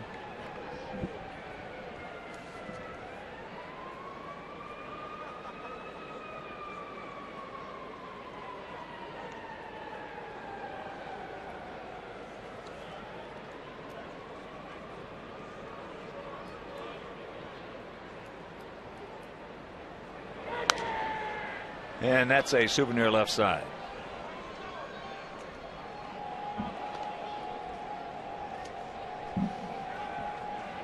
As we mentioned, some other action taking place later on.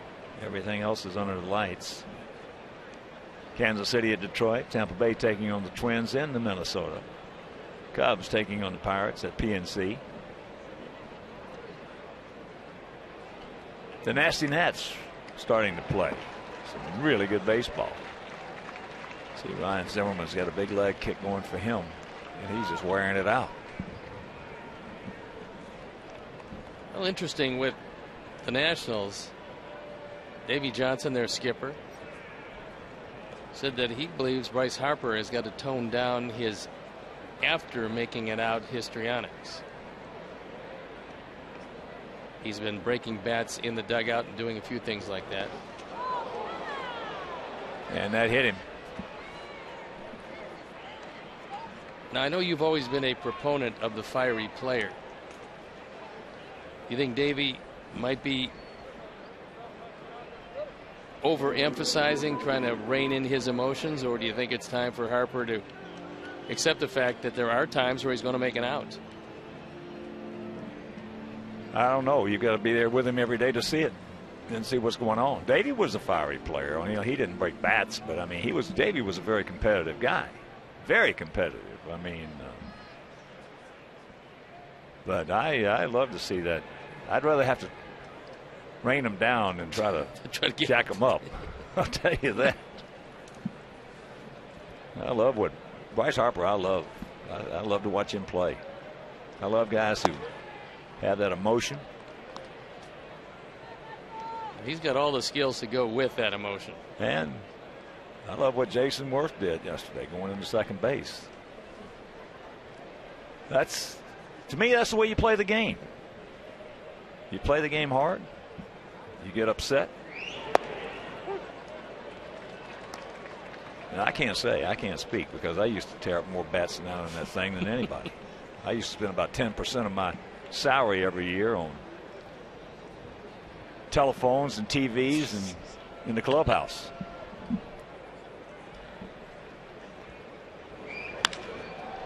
That ball hit into left field. That's going to get another one home. So Kipnis scores, and it's 3-0. And Brantley does a nice job. That's his 8th sacrifice fly.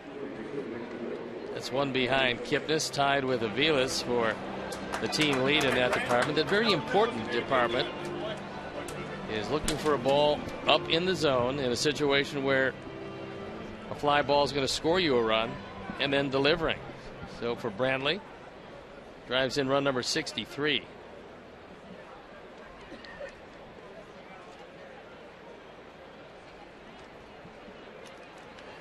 That closes the book on Santiago. 4+, 3 runs, all charged to him on 6 hits, 3 walks, 3 strikeouts.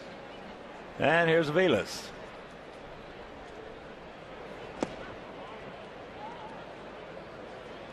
Yeah, I'd like to have a dozen golf balls for every TV I've fired a baseball through.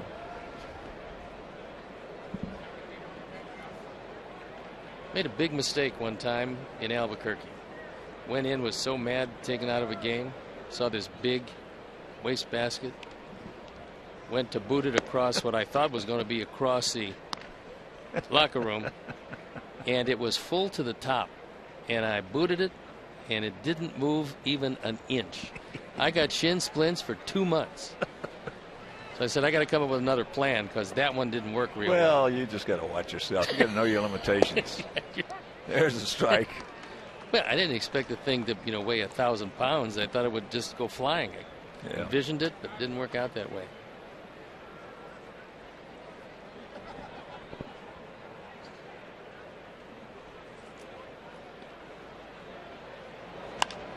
And that pitch is popped up. Now Paulie's going to take charge, as he should. Let the sure man take it. But they pick up a pair. We're halfway home, trailing 3-0.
It'll be the top of the order. Danks, Simeon, and Alexei. Jordan has walked and struck out.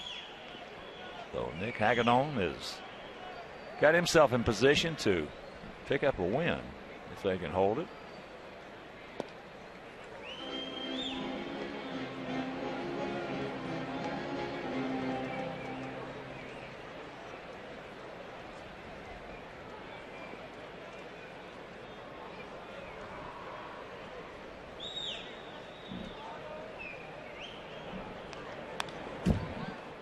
One and one to count.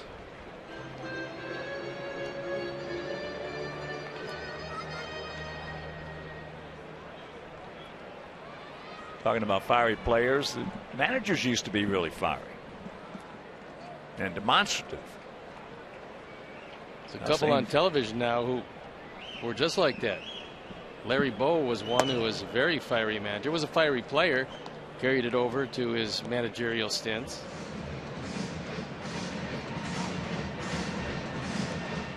So Alvin Dark, we were in Detroit one day. We lost a doubleheader.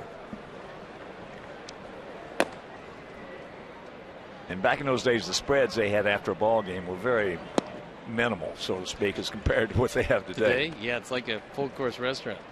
And they used to put the ball bag right by the door, not the door, but the entrance to the hallway, runway to go to the dugout.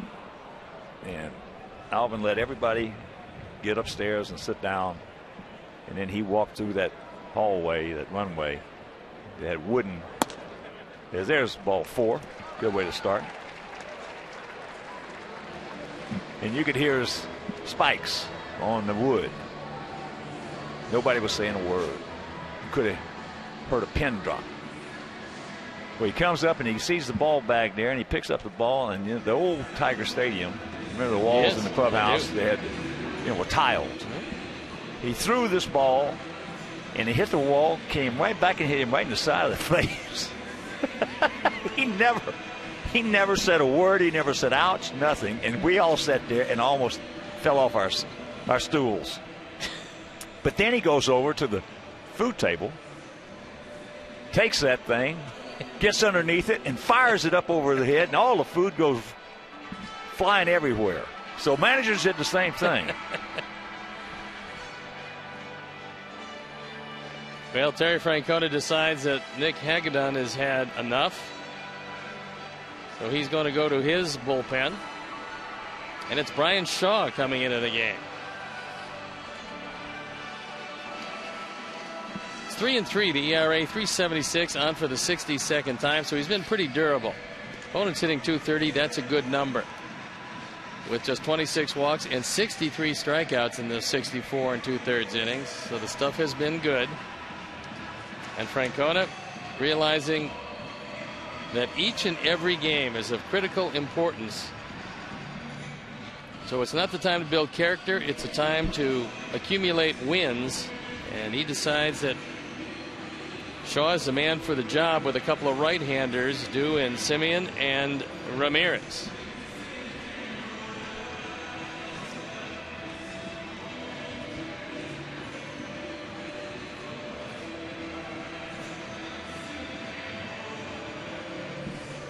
Some other action going on later on tonight. Giants taking on the Dodgers in Dodger Town out in L.A.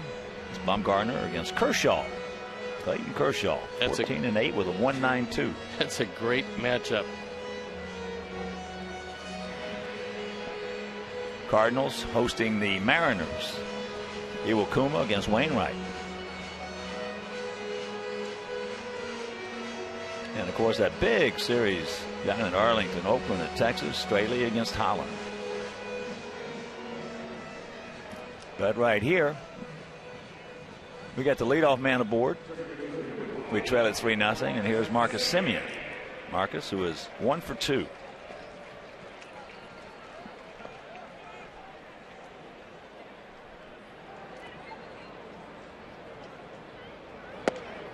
First pitch strike.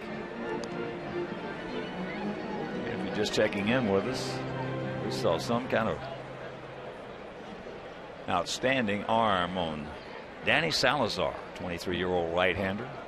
Santo Domingo went 3 2/3, gave up no runs, 4 hits, 2 walks, had 9 strikeouts. Breaking ball, check swing, and they're going to get the lead man, so 1 out.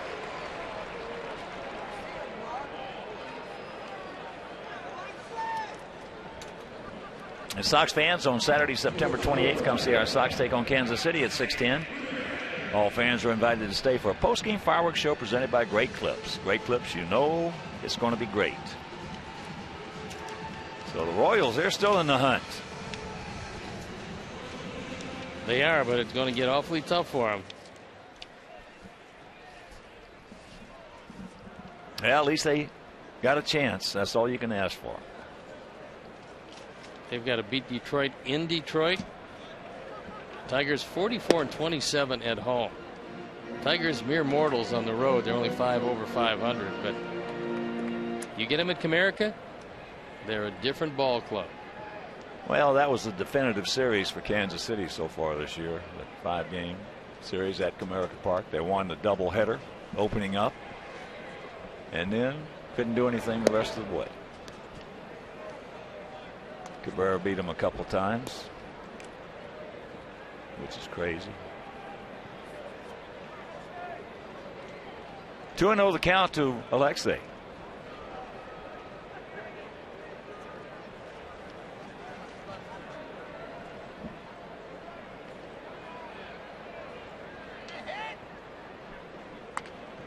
There's a bunt. Shaw very quickly off now, bobbles it and can't get it. So many times we've seen pitchers try to barehand the ball and just miss it. If he gets it, he's going to throw him out easily. He doesn't get it, and he doesn't get him out. It goes sacrifice, E1, even though Alexei was clearly bunting for a hit.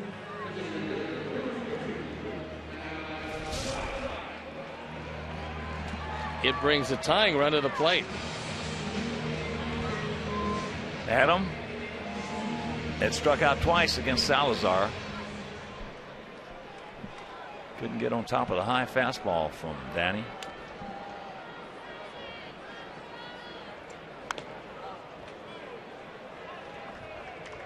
That cutter.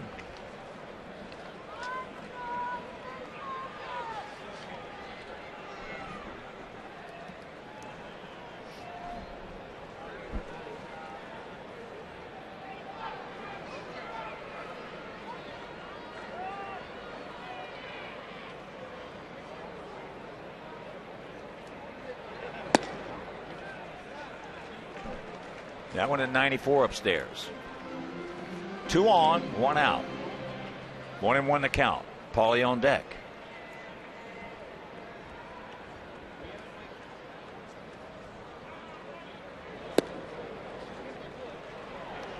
And the count 2-1.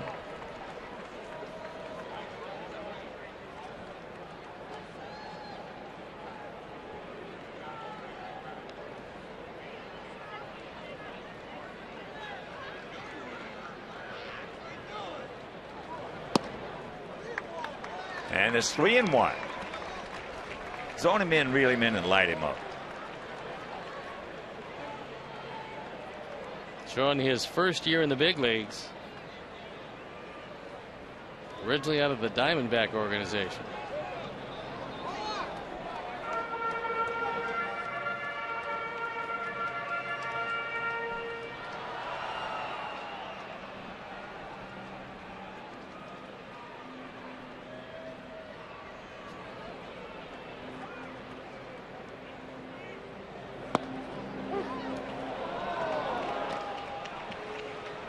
Full count.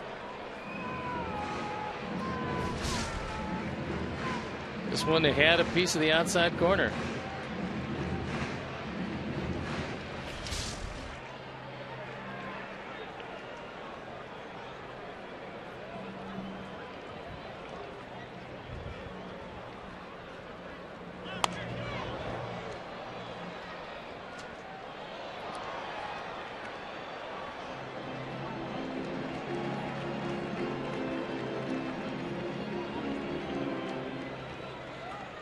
Just joining us, Cleveland running the 4th, 2 here in the top of the 5th.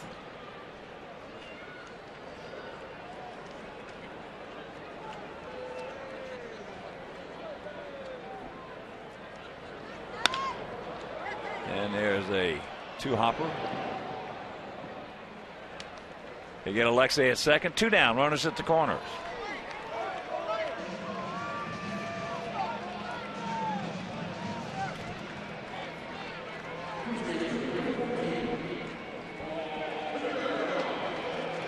So here's Paulie.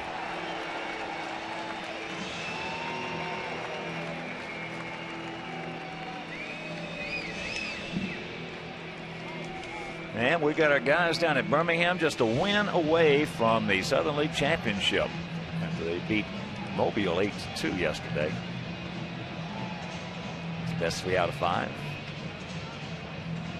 Trace Thompson. He has been doing a lot. Hit a home run, drove in his 8th RBI of the postseason. His 2nd home run of the postseason. Of course, Trace was the one who said, "Don't count us out," before the playoffs started. And he was right.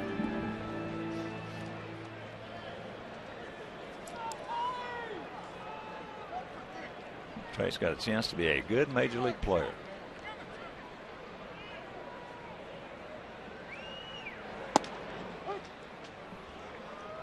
Paulie didn't like that one. Count evens at 1.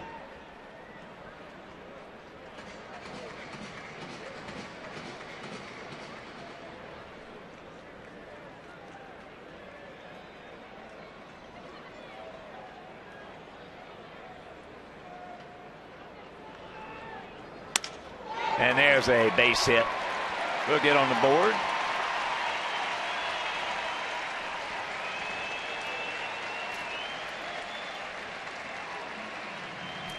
Cracked bat and RBI number 51. Cuts the lead down to 2 as Paul reaches out. Takes it out of the strike zone. And drives home the first run of the ball game. So here's Garcia. He is lined out hard to right, and he has struck out.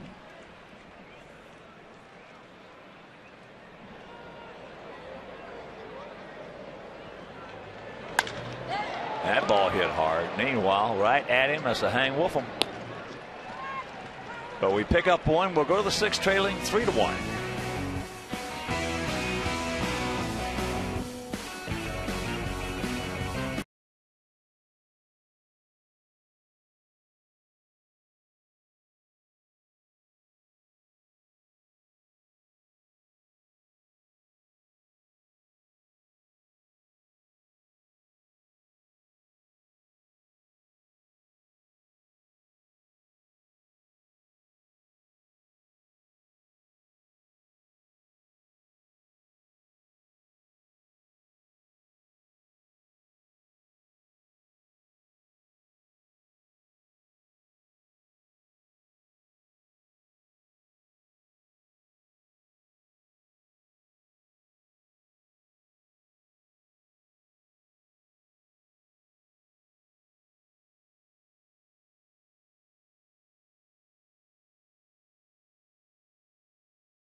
It's already here in the top of the 6th inning. Drew Stubbs, 1 for 2 with an RBI. Lead things off for the Tribe. Can't get that one.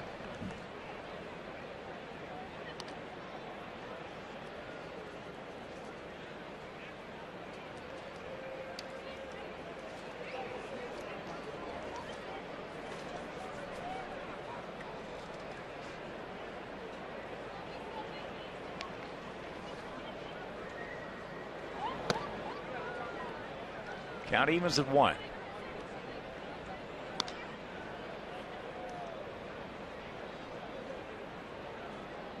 David Percy continues to throw in the bullpen.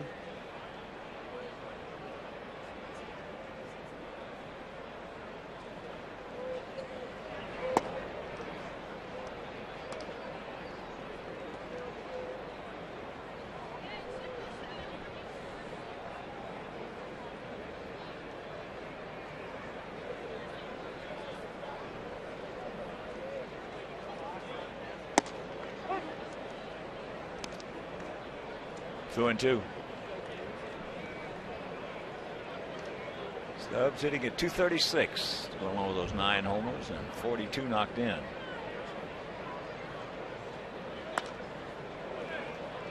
Got that fastball in on the fist.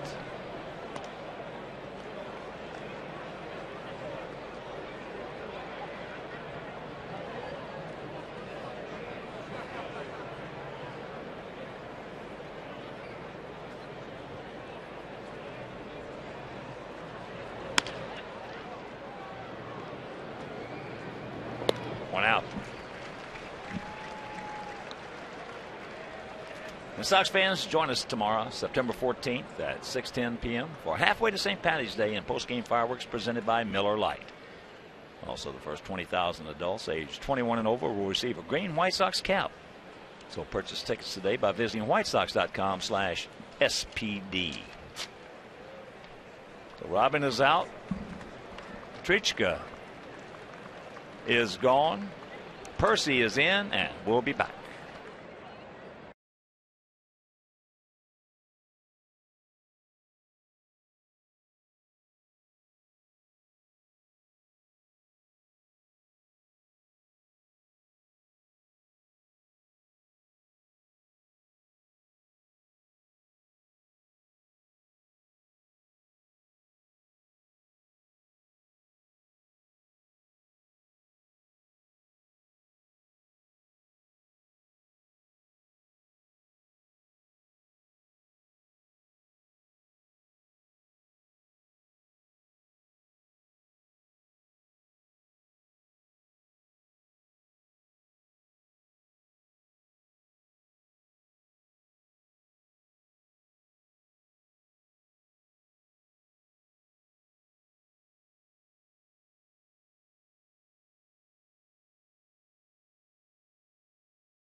"21 innings, 13 hits, 19 strikeouts, 17 walks." And he's going to look at Michael Bourne and try to keep the speedster off base.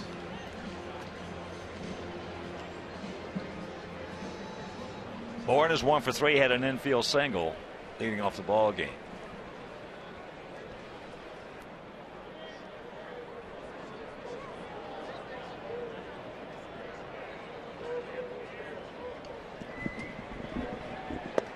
Takes it up, takes a strike. 3-7-1 for their guys, 1-5-0 for our guys.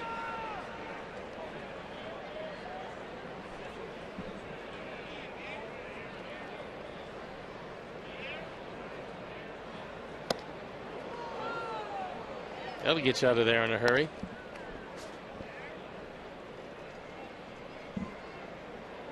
Bourne was robbed of a hit last time. Terrific play by Marcus Semien as he went up the middle, a backhand flip, and got out of the 4th with only 1 run scored.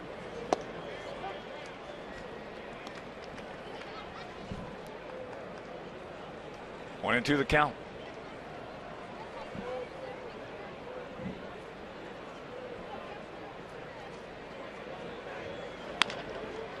Breaking ball.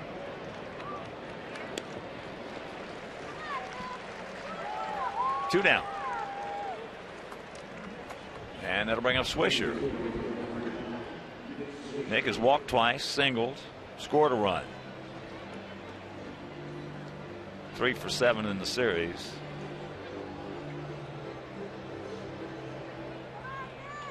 You think we're ever going to see the time again in the major leagues where most of the leadoff hitters have around a 400 on base percentage, or is the straight leadoff hitter, the guy that walks a lot, gets base hits here and there, is that kind of gone by the way of the new culture?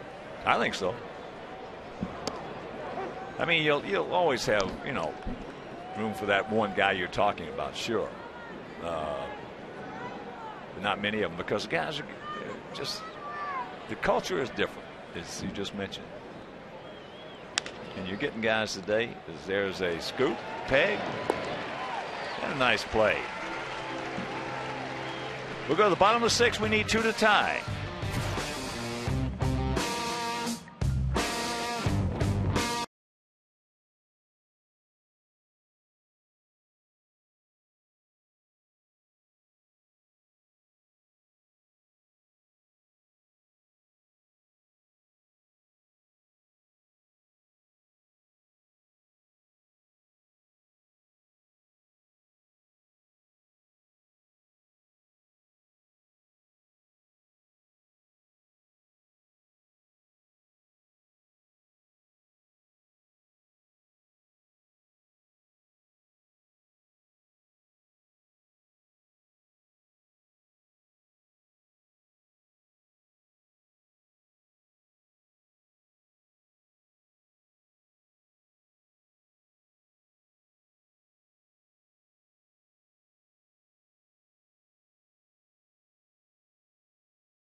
The 7.5 FM ESPN Deportes, Chicago's first and only FM Spanish language sports radio station.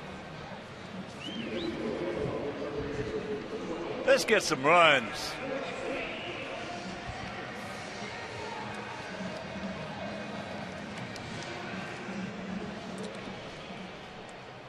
Gillespie. Viciero. Fegley.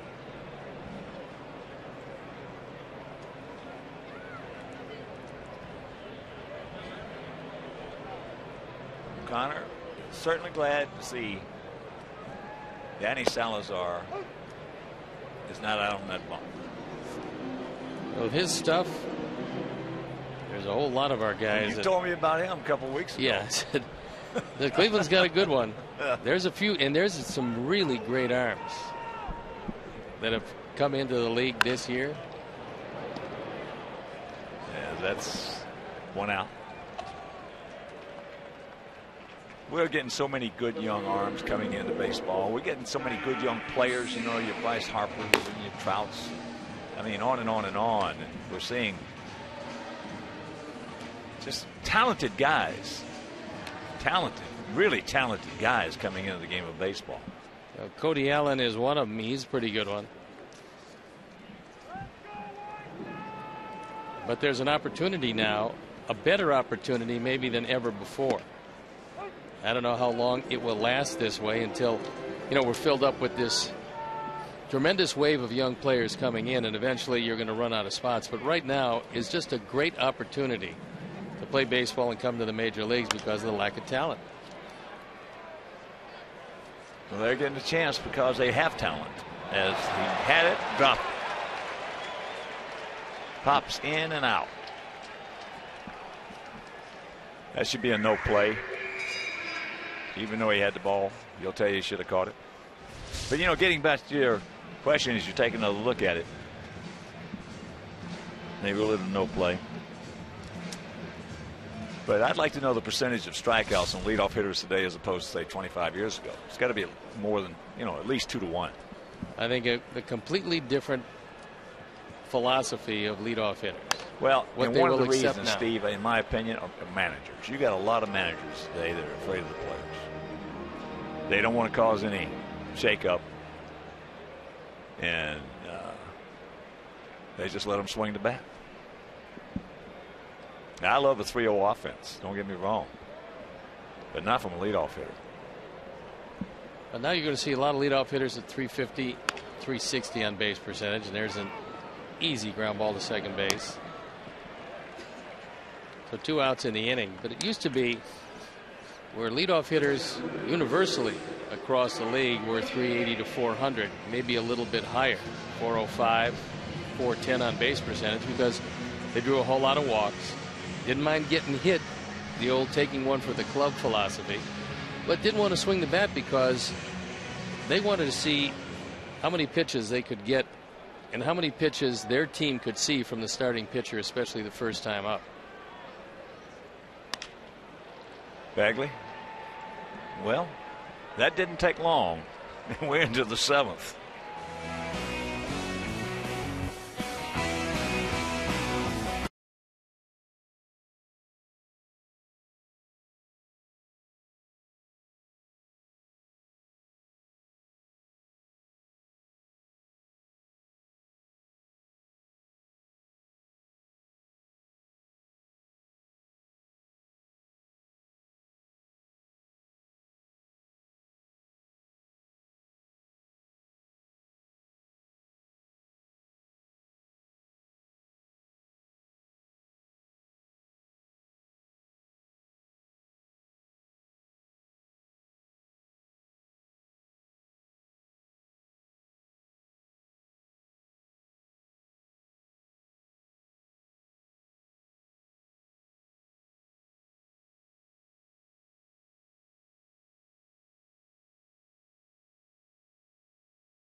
A little chilly. It's 58 as we speak. Got a lot of cloud cover. And blanket weather. As here's Kipnis to face David Percy. Kipnis 1 for 3 with a run scored. You know, when I talk about the managers, a lot of managers, the majority of managers are not afraid of the players. The majority.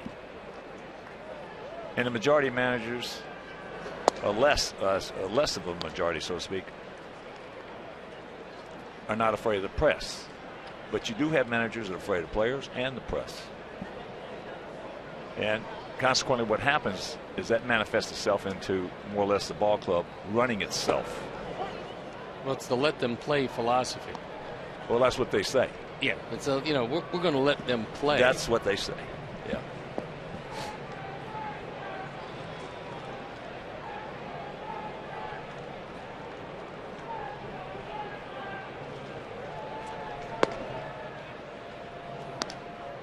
Two and two the count.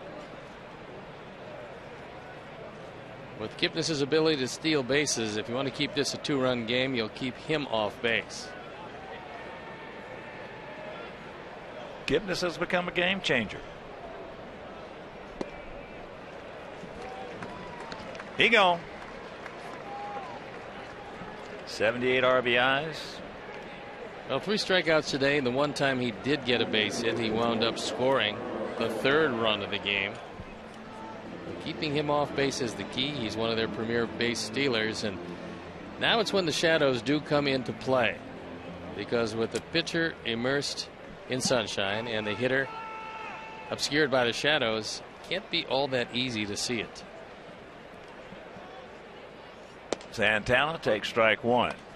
He's 1 for 3. Fly out to right, a single, and a strikeout. Now, outfield for the most part straight up, about equidistant.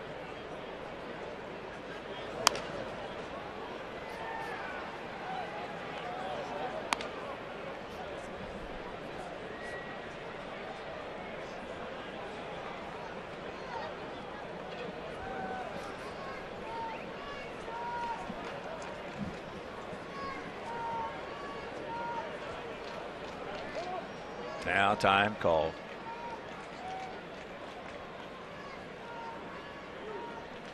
Akey plans to be with us tomorrow night. 6:10 start. Fireworks. As he hung on now. Santana saying that the ball hit the dirt. Hit the dirt. And here comes Terry Francona. He's going to say the same thing. He also wants to make sure that Santana does not get rung up. Usually what a manager will say is, can you get some help? I think Jeff Kellogg is saying, I saw it. We'll watch it again. Breaking ball down.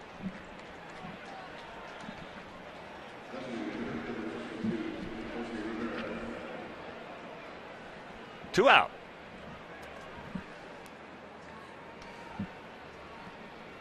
And here's Jose Ramirez, switch hitter. In Babe Rayburn's spot. Rayburn, RBI double in the 5th inning. What new?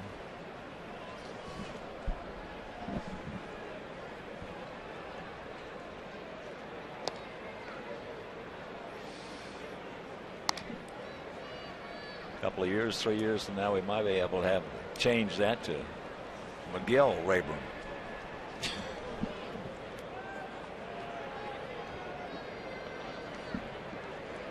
Yeah, there'll be a whole lot of people that will remember the kind of career that he put together.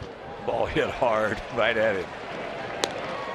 Couple of strikeouts. Nice inning for Percy. 7th inning stretch. It's 3-1 Indians.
Bottom of the 7th inning in a 3-1 ball game. Unfortunately, they have the 3.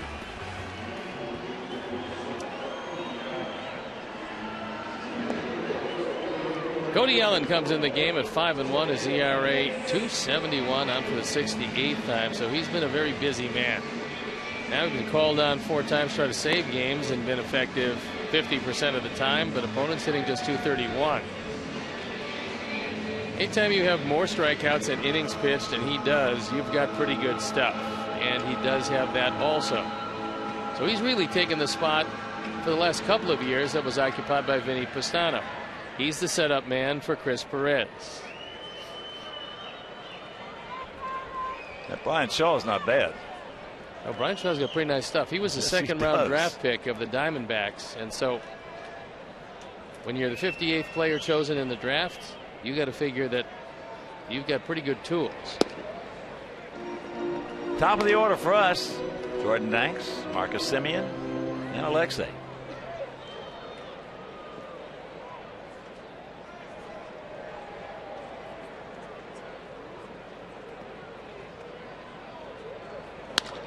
And that's a good way to start it. The more you see of Jordan Danks, the more you like Jordan Danks. And you can join the Sox Pride Club, the official online fan club of our Sox. For members-only ticket opportunities, also a special membership gift and a commemorative photo, as well as exclusive perks throughout the season, all for just $29.95. So SoxPrideClub.com to join today. The Jordan Danks that we've seen over the last probably month and a half is a completely different guy than we saw before that. Because now when he gets his pitch, he's not fouling it off, he's not missing it, he's hitting it hard somewhere. And if he can just lay off the high fastball, which he's been doing a better job of, he makes good solid contact. And he's got the speed and the defensive ability to be in the mix next year. He should be. Yes, sir.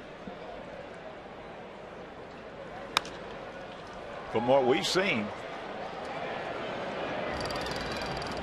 you can just take the previous call-ups that he's had and just more or less put them aside, because he never got really an opportunity at all. No, and when he did, you know, when you play every day in the minor leagues, suddenly you get called to the major leagues. You're playing once every 5 days, once every 6 days. Sometimes you're getting a pinch hit against a top quality setup man or closer, and you just look overmatched, as Jordan did. He does not look overmatched at all this year. 0-2 the count to Marcus. There he goes. Santana, bad throw. But he had a good jump. He was going to steal it anyway. So he's now 7 for 9 in stolen bases. I think that's what they're going to be looking at going into spring training, Stevie, as you and I have discussed. I think they're going to be, first of all, as we've talked about many times, you don't need big, strong guys in this ballpark to hit home runs. No, you don't. What you need is people to catch the baseball and people who can run.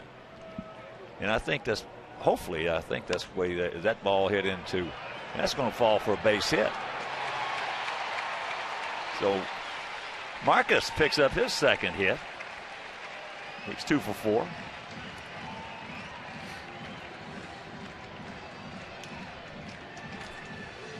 Let's see some speed, some stolen bases, and that kind of baseball from youngsters. Yes.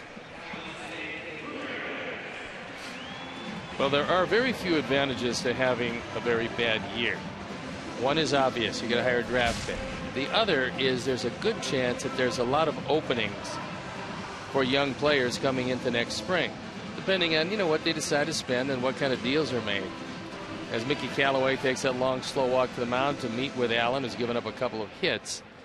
But that being said, for a young person in this organization now, this is a nice time to be here, because there's not a whole lot of positions that you would say it's locked down, it's definitive.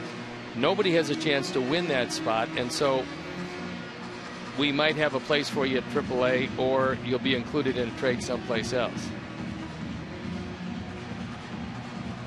I mean, look, I know you weren't in the minor leagues all that long. I was there a couple of years, but we used to pay pretty close attention to what was happening on the major league team to see if there was going to be an opening, where it would be. And I don't think it's any different today. It's more closely scrutinized and scanned today. You have more ability to see what's going on. That's exactly right. And plus you have agents. You have a few of those, yeah.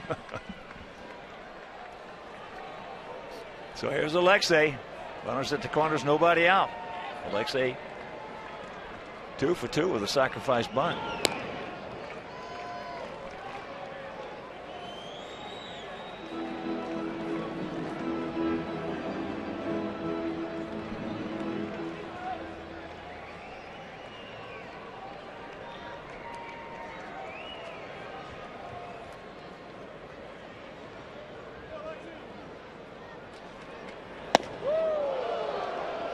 That fastball at 97. Cody can get it up there. Pretty good arm for a guy drafted in the 23rd round in 2011. 697 other guys were drafted ahead of him.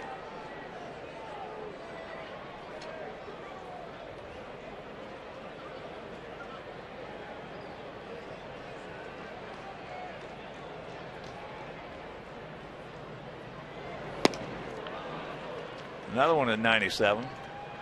Whistle that one right on by it.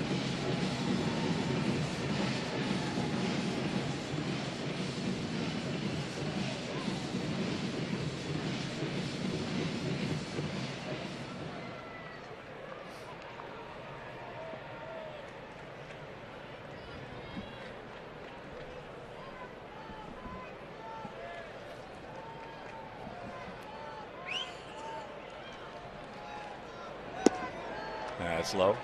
So Marcus, who's at first base, had 24 stolen bases this year between Birmingham and Charlotte. Taking a long look over at Joe McEwing. He goes through his set of signs. And he's telling him not to get doubled up on a line drive. Check your outfielders.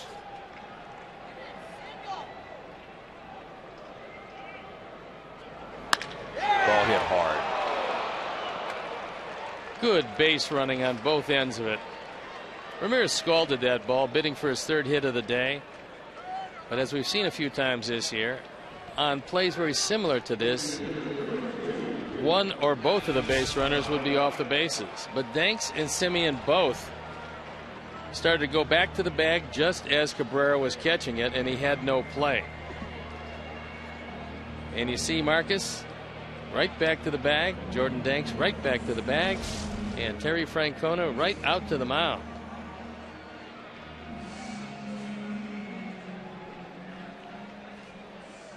So that's going to be it for Allen, and he'll walk out, and we'll step out and be back after these messages.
That's why Camarena only offers award-winning 100% blue agave tequila.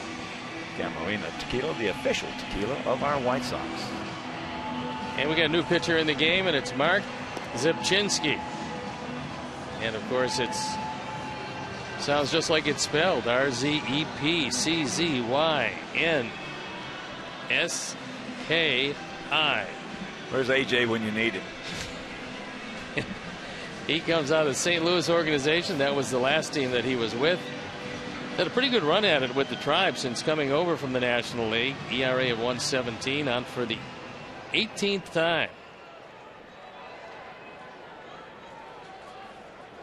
So here's Dunn. Adam 1 for 4 against the southpaw, and that one hit left the ballpark.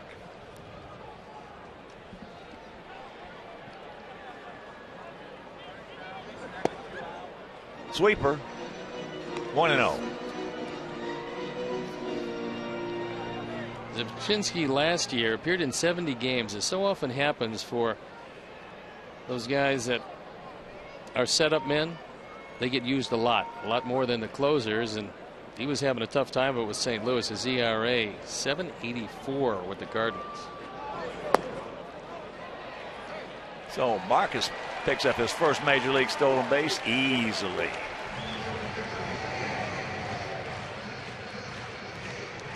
On a sweeping breaking ball with the speed of Jordan Danks at third base, there was no way that Santana was going to throw through. So it sets up the two tying runs in scoring position, and Marcus with a good jump and no play. Marcus is going to be a good player. He is a good player right now. Looks like he's got a pretty good idea about how to hit. Yeah, he's got a nice approach.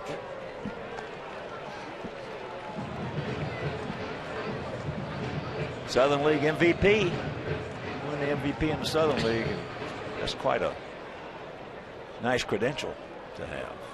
They got a lot of talent in that league.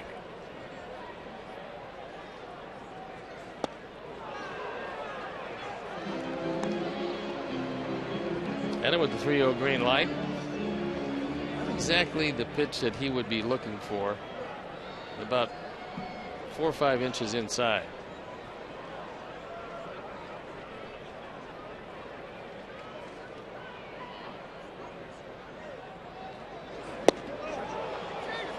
There's another one 4 or 5 inches inside. Full count.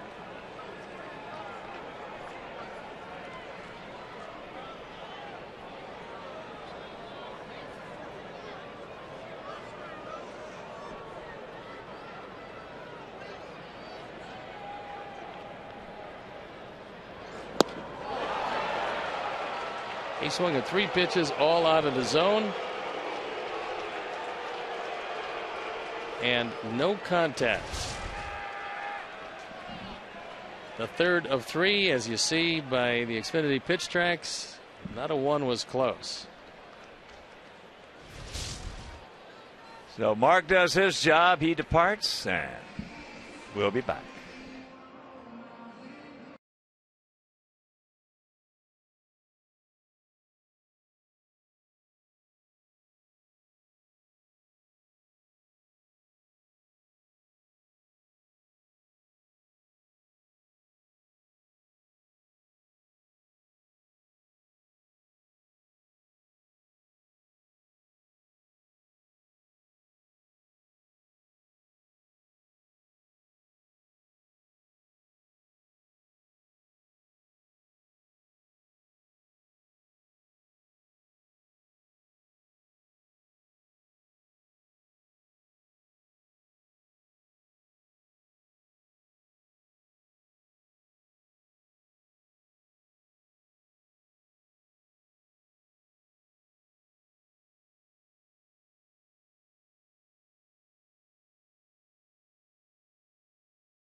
On for the 50th time.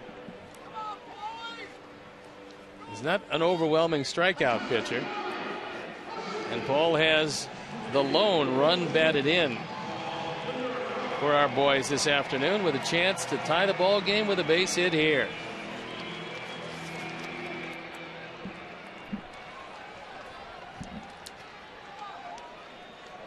So with first base open, even though he's a go-ahead run and Garcia on deck, we'll see how they want to approach Paulie. Breaking ball low and away. Paulie faced Albers 7 times, has 3 hits, which I'm sure that Francona knows that.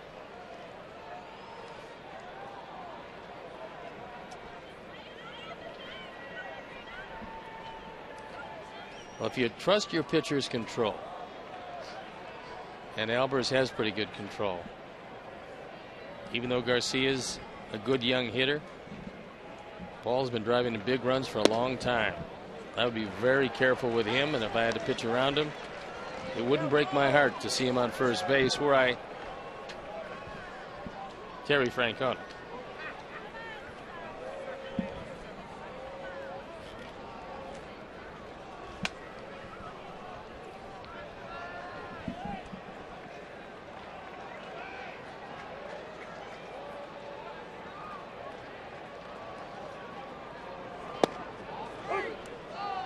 Made a good pitch on 2-0. Paulie didn't like it. Don't blame him. Talking about the hit.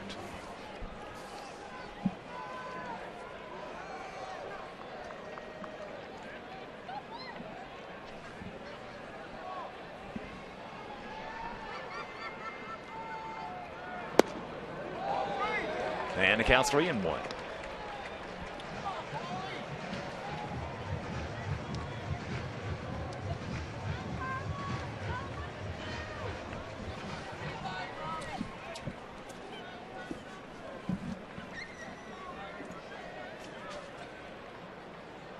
Make it be yours. Something you're looking for. Outfield straight up.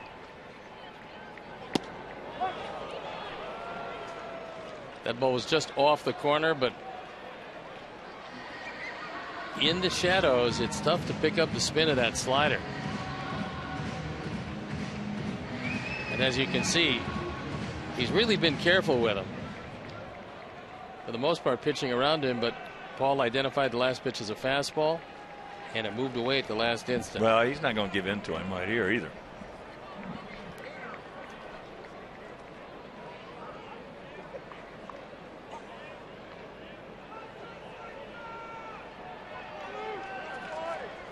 Ducks on the pond, 2 down.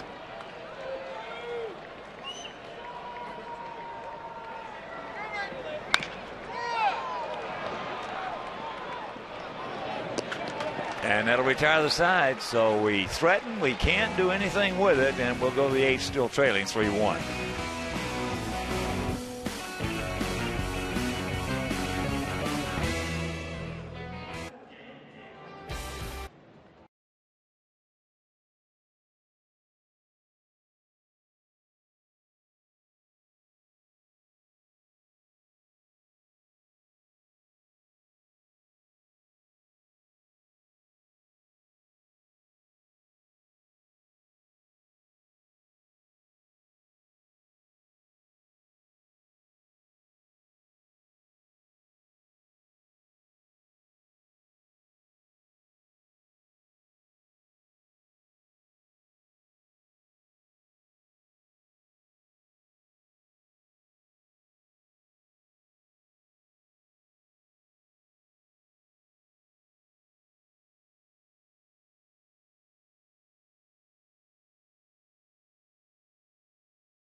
only error of the game, and Danny Salazar was most impressive, but the pitch count got him 3 2/3, 9 strikeouts.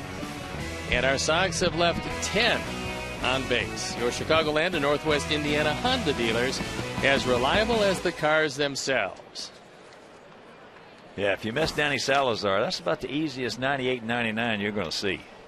That release he's got is, as I said earlier, reminds me of July 4th, 1995, when a young man named Mariano Rivera made a start against us, went 8 innings, giving up no runs, 2 hits, and struck out 11 with that release. Well, you can see where the Indians are thinking that that rotation for next year is looking pretty good.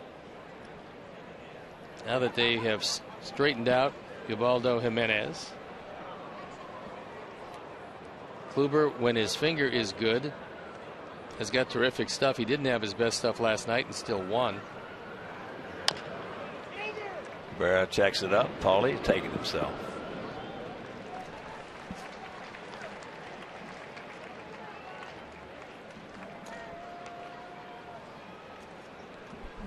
Yeah, that's Salazar.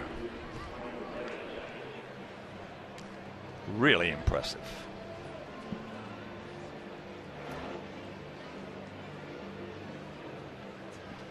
Brantley 0 for 2 with a sacrifice 5. Picked up his 63rd RBI.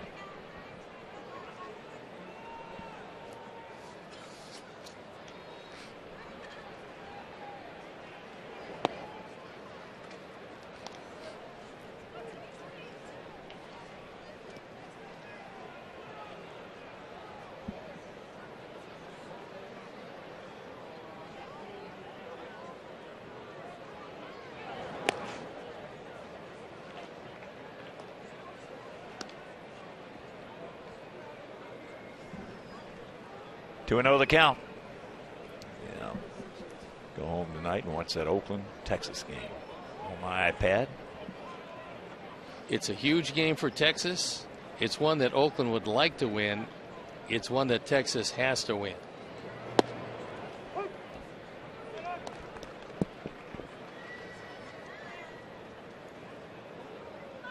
That'll be a good one.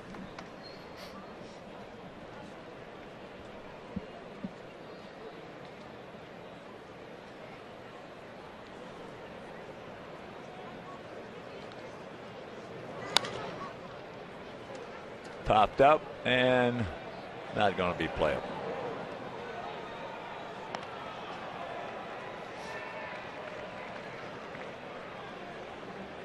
Tomorrow night, 6:10. Game 3 of this series. Andre Rienzo with a big bounce back start, his last one against Ubaldo Jimenez. And we'll have that game for you right here over WGN if you can't make it to the ballpark. But 6:10 start with beautiful fireworks after the game.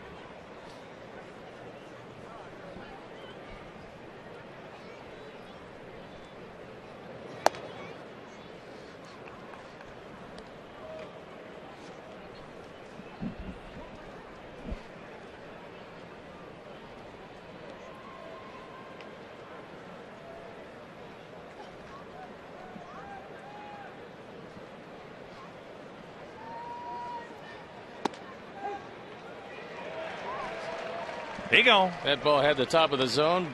Brantley didn't like it, but a good call by Jeff Kellogg. Well, Jeff's had a good game behind the plate, except for the 2 shots he's taken. That ball had the upper part of the zone. And if you're going to either catch or umpire,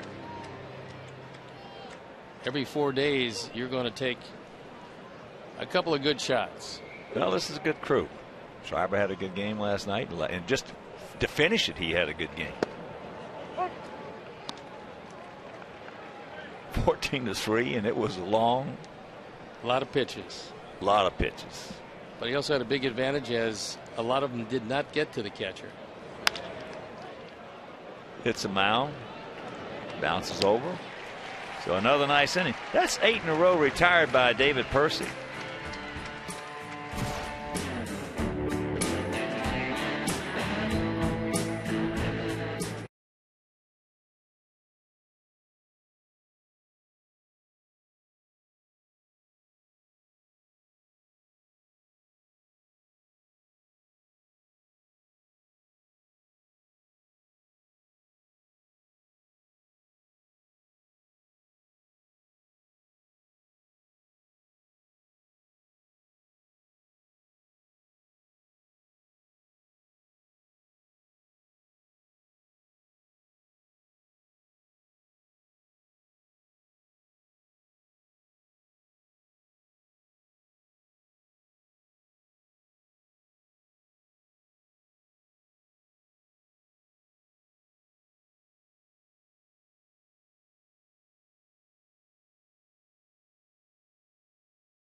years as your #1 mobile app for live baseball. It's available for iPhone, iPad, Android, and BlackBerry 10. AtBat delivers White Sox baseball with live audio, pitch tracking, stats, breaking news, video highlights. MLB.tv premium subscribers can get AtBat premium features for free and watch live games.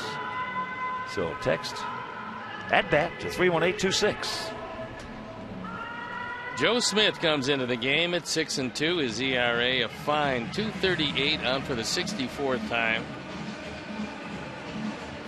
7th Indian pitcher of the afternoon. There you look at some very impressive numbers. And because of that delivery, he is mighty tough on the right-handers. He has been against us. For a guy who's submariner like that, against us, I don't know about the other teams, but he has hung very few sliders. Well, that's what you're looking for. If you're going to drop down, you want that ball over the inside part of the plate if you're a right-hand hitter. Not that far inside. And Ramon Troncoso, who has not been getting a lot of work of late, throwing in the pen. Ate him up. And Swisher almost was handcuffed by that throw. A lot of guys who throw from the side, when they throw to first base, they throw over the top. But he threw from underneath, and Swisher, I don't think, saw the ball very well. He's taking out his glasses now, going, well, it was all in the shade, so I don't think I need him at first. Watch it again, and he goes underneath, and Swisher, who's a good first baseman, lost sight of the ball.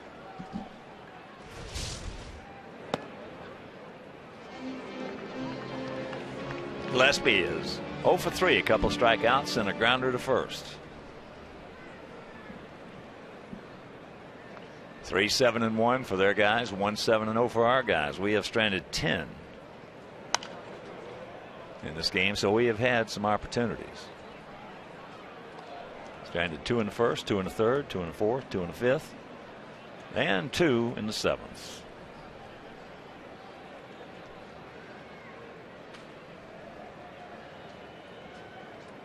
Danny Salazar worked 3 2/3, recorded 11 outs, with 9 of them being strikeouts.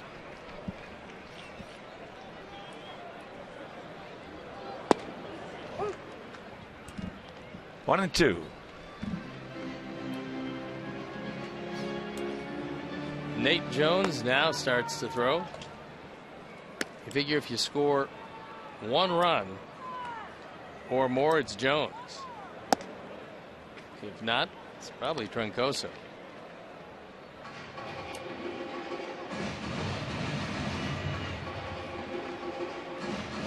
Viciedo on deck.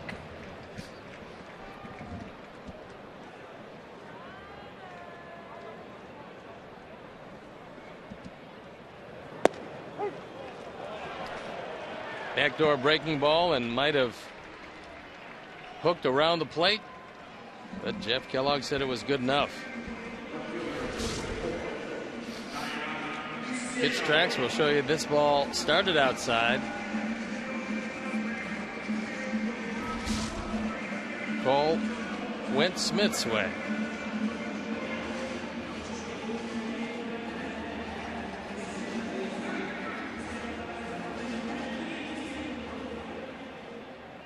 Joe Smith is talking to Swisher and made the motion like come in case he bunts. He's not looked at he's not looked at either the game action, the stat sheet, or any other aspect of Viciedo's game. He's a pitcher. Well, yeah, but Ted was right. Ted Williams was right. If the tank bunts one here, they're going to call for an investigation.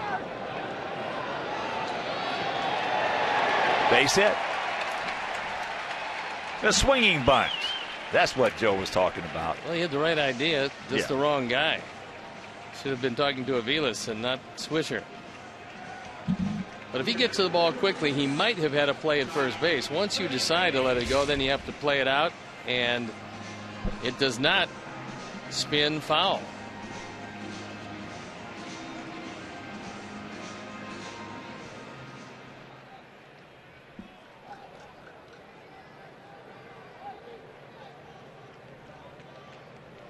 So here's Fegley. Takes it right there. Might be the best pitch he gets in the sequence to hit. Aviles has got to guard the line, because if Smith stays inside, Josh is going to hit it down that way.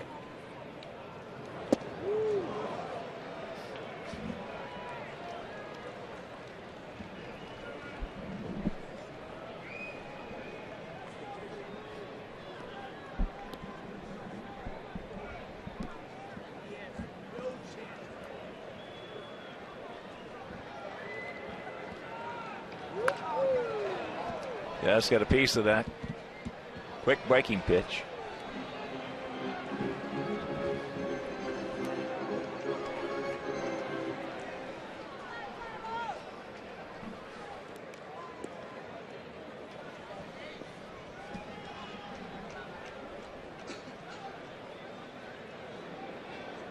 Short lead by Tank.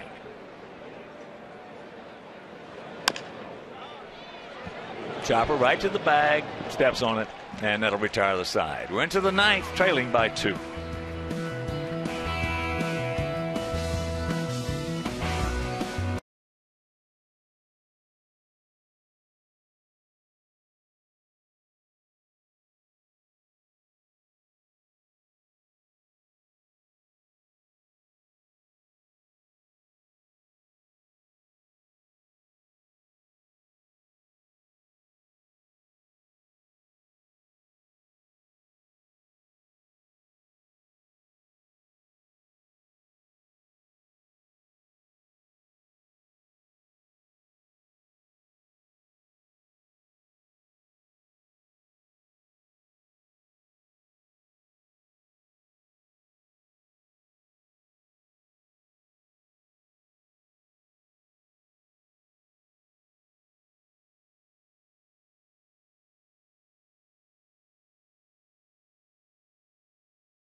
It capped off a 2-run inning.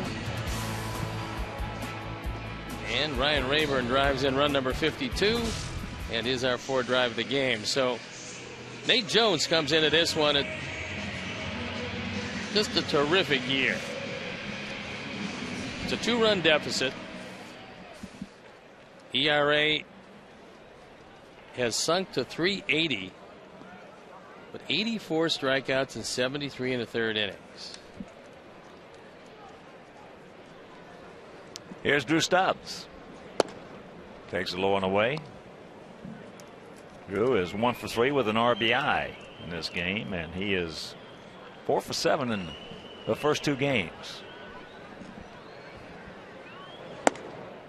2-0.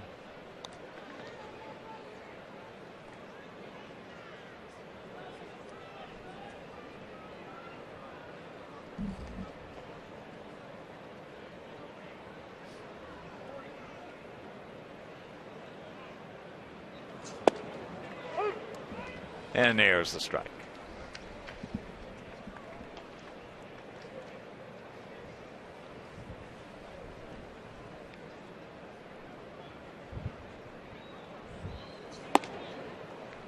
No walks. Come on, Nate.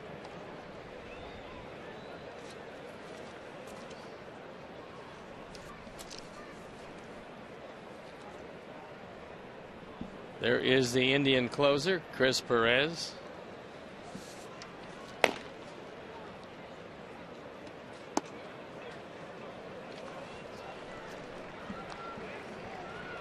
So the leadoff walk.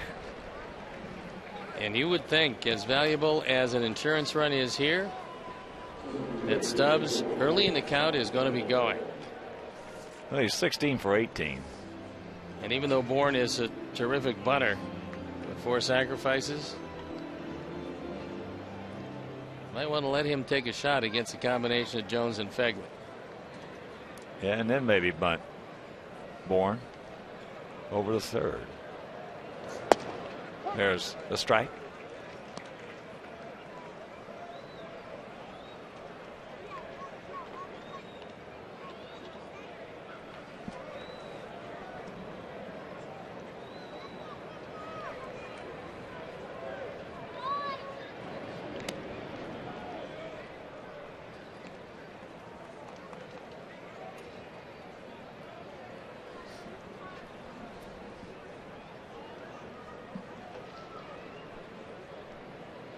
Decent lead by Stubbs.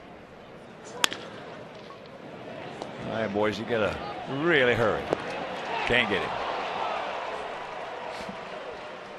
That might have been a vicinity call at second base. But even then, with the speed of Bourne, you couldn't complete the double play. Well, he hit in one last night. That's only the second one he's hit into all year. Take another look at it.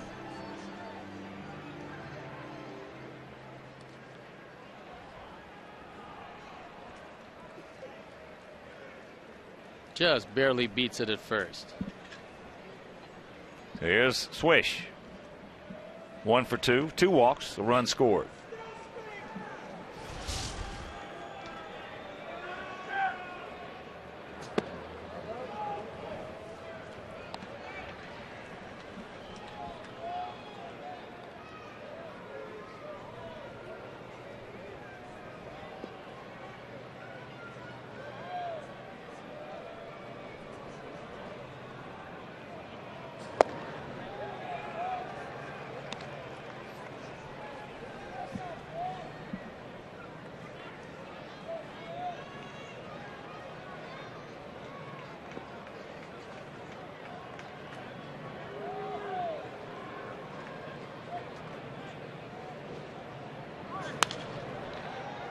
Bourne took off. Pitch fouled away. Bourne 22 stolen bases and 32 attempts.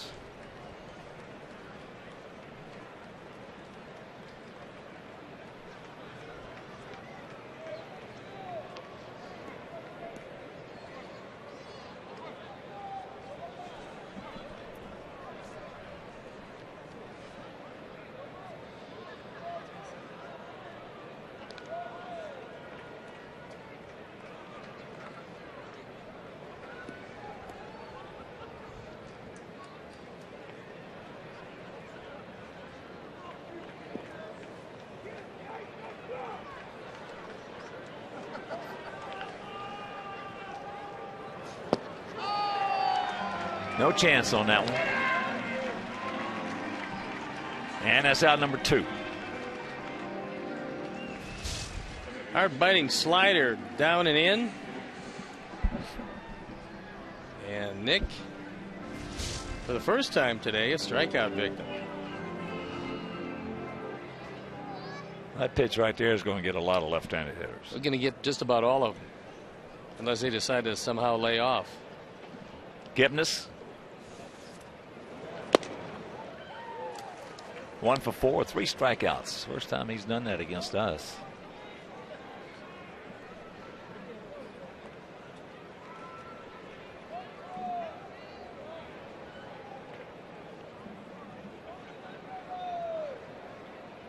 There he goes. He gone. Beautiful peg by Fegley. Yes. And we'll go to the bottom of the 9th. We need 2 to tie.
Egley.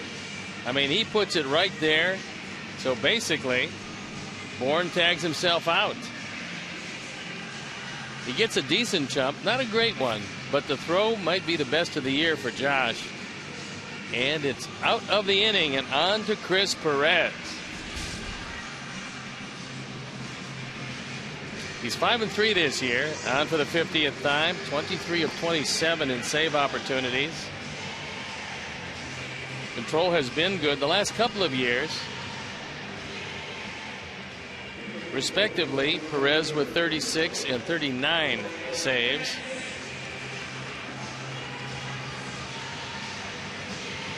And he's got to face the top of the order.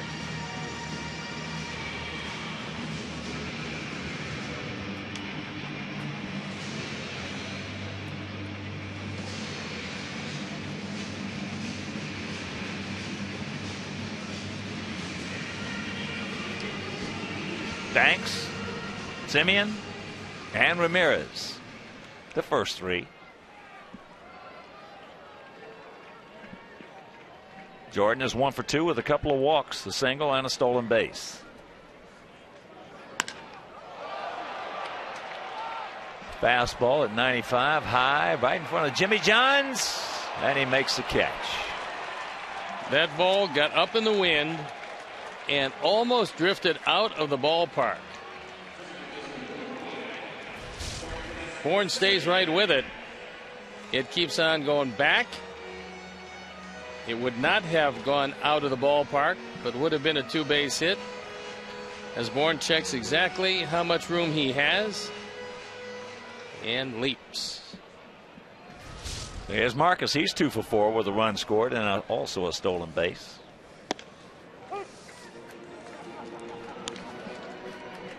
Perez does have an unusual career path in that he's never started a game in professional baseball.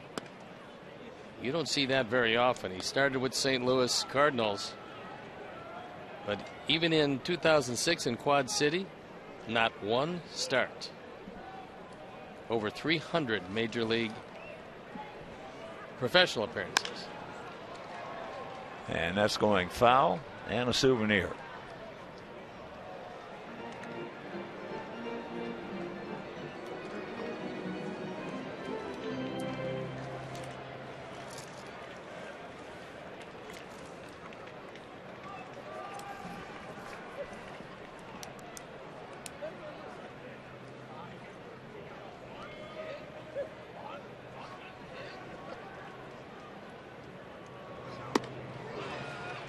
Two down.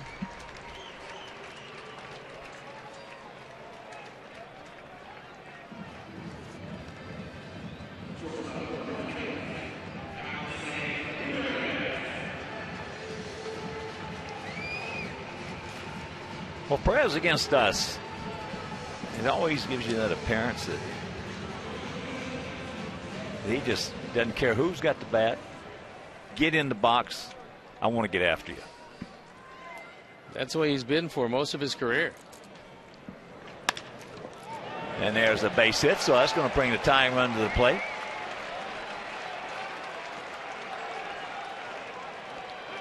Actually, easily could have been 4 for 4. But he was robbed on a line drive rocket by his Asdrubal Cabrera. But coming in the 7th inning.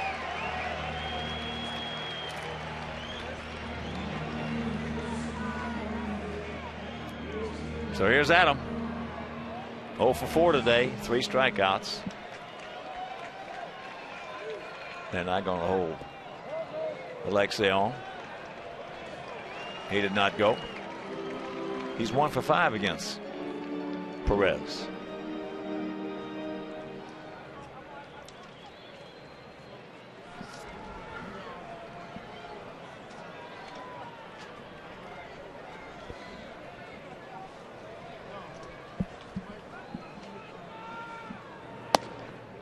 Two and 0.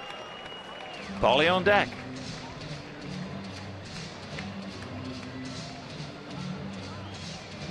Wave the magic wand here and have Adam get on, and Paulie hit a 3-run home.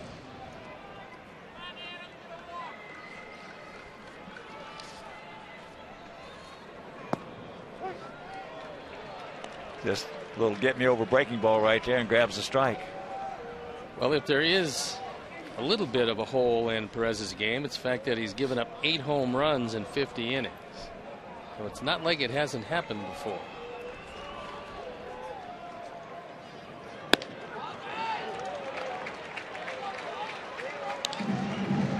Three and one the count.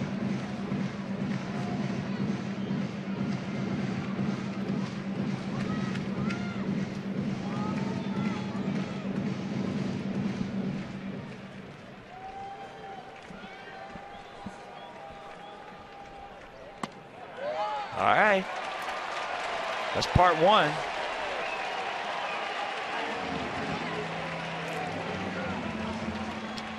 Should see a pinch runner for Adam here representing the tying run. And we are. Alejandro Diaza.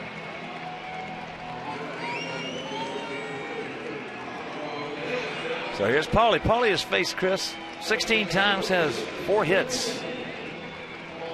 2 of them stayed in the park.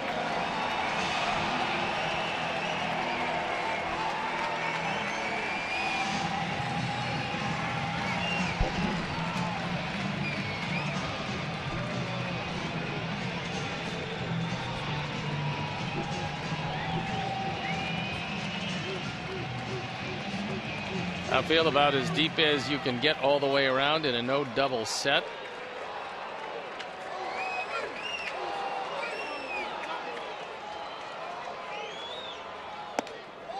Takes that fastball at 95 up high.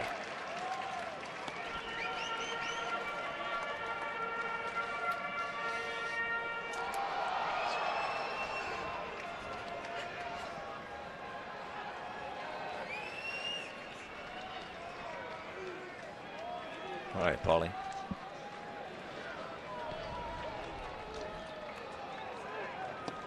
Drops a breaking ball on him and grabs the strike.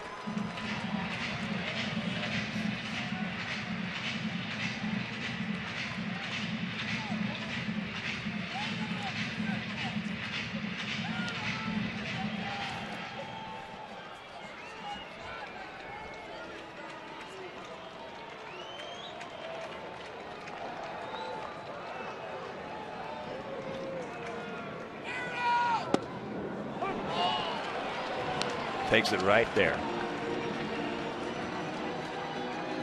So 2 on, 2 out. 1 and 2 the count.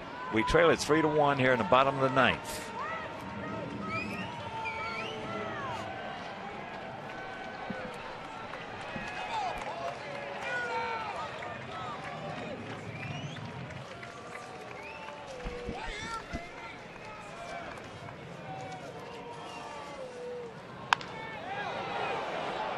And that's foul. Cues it right off the bat.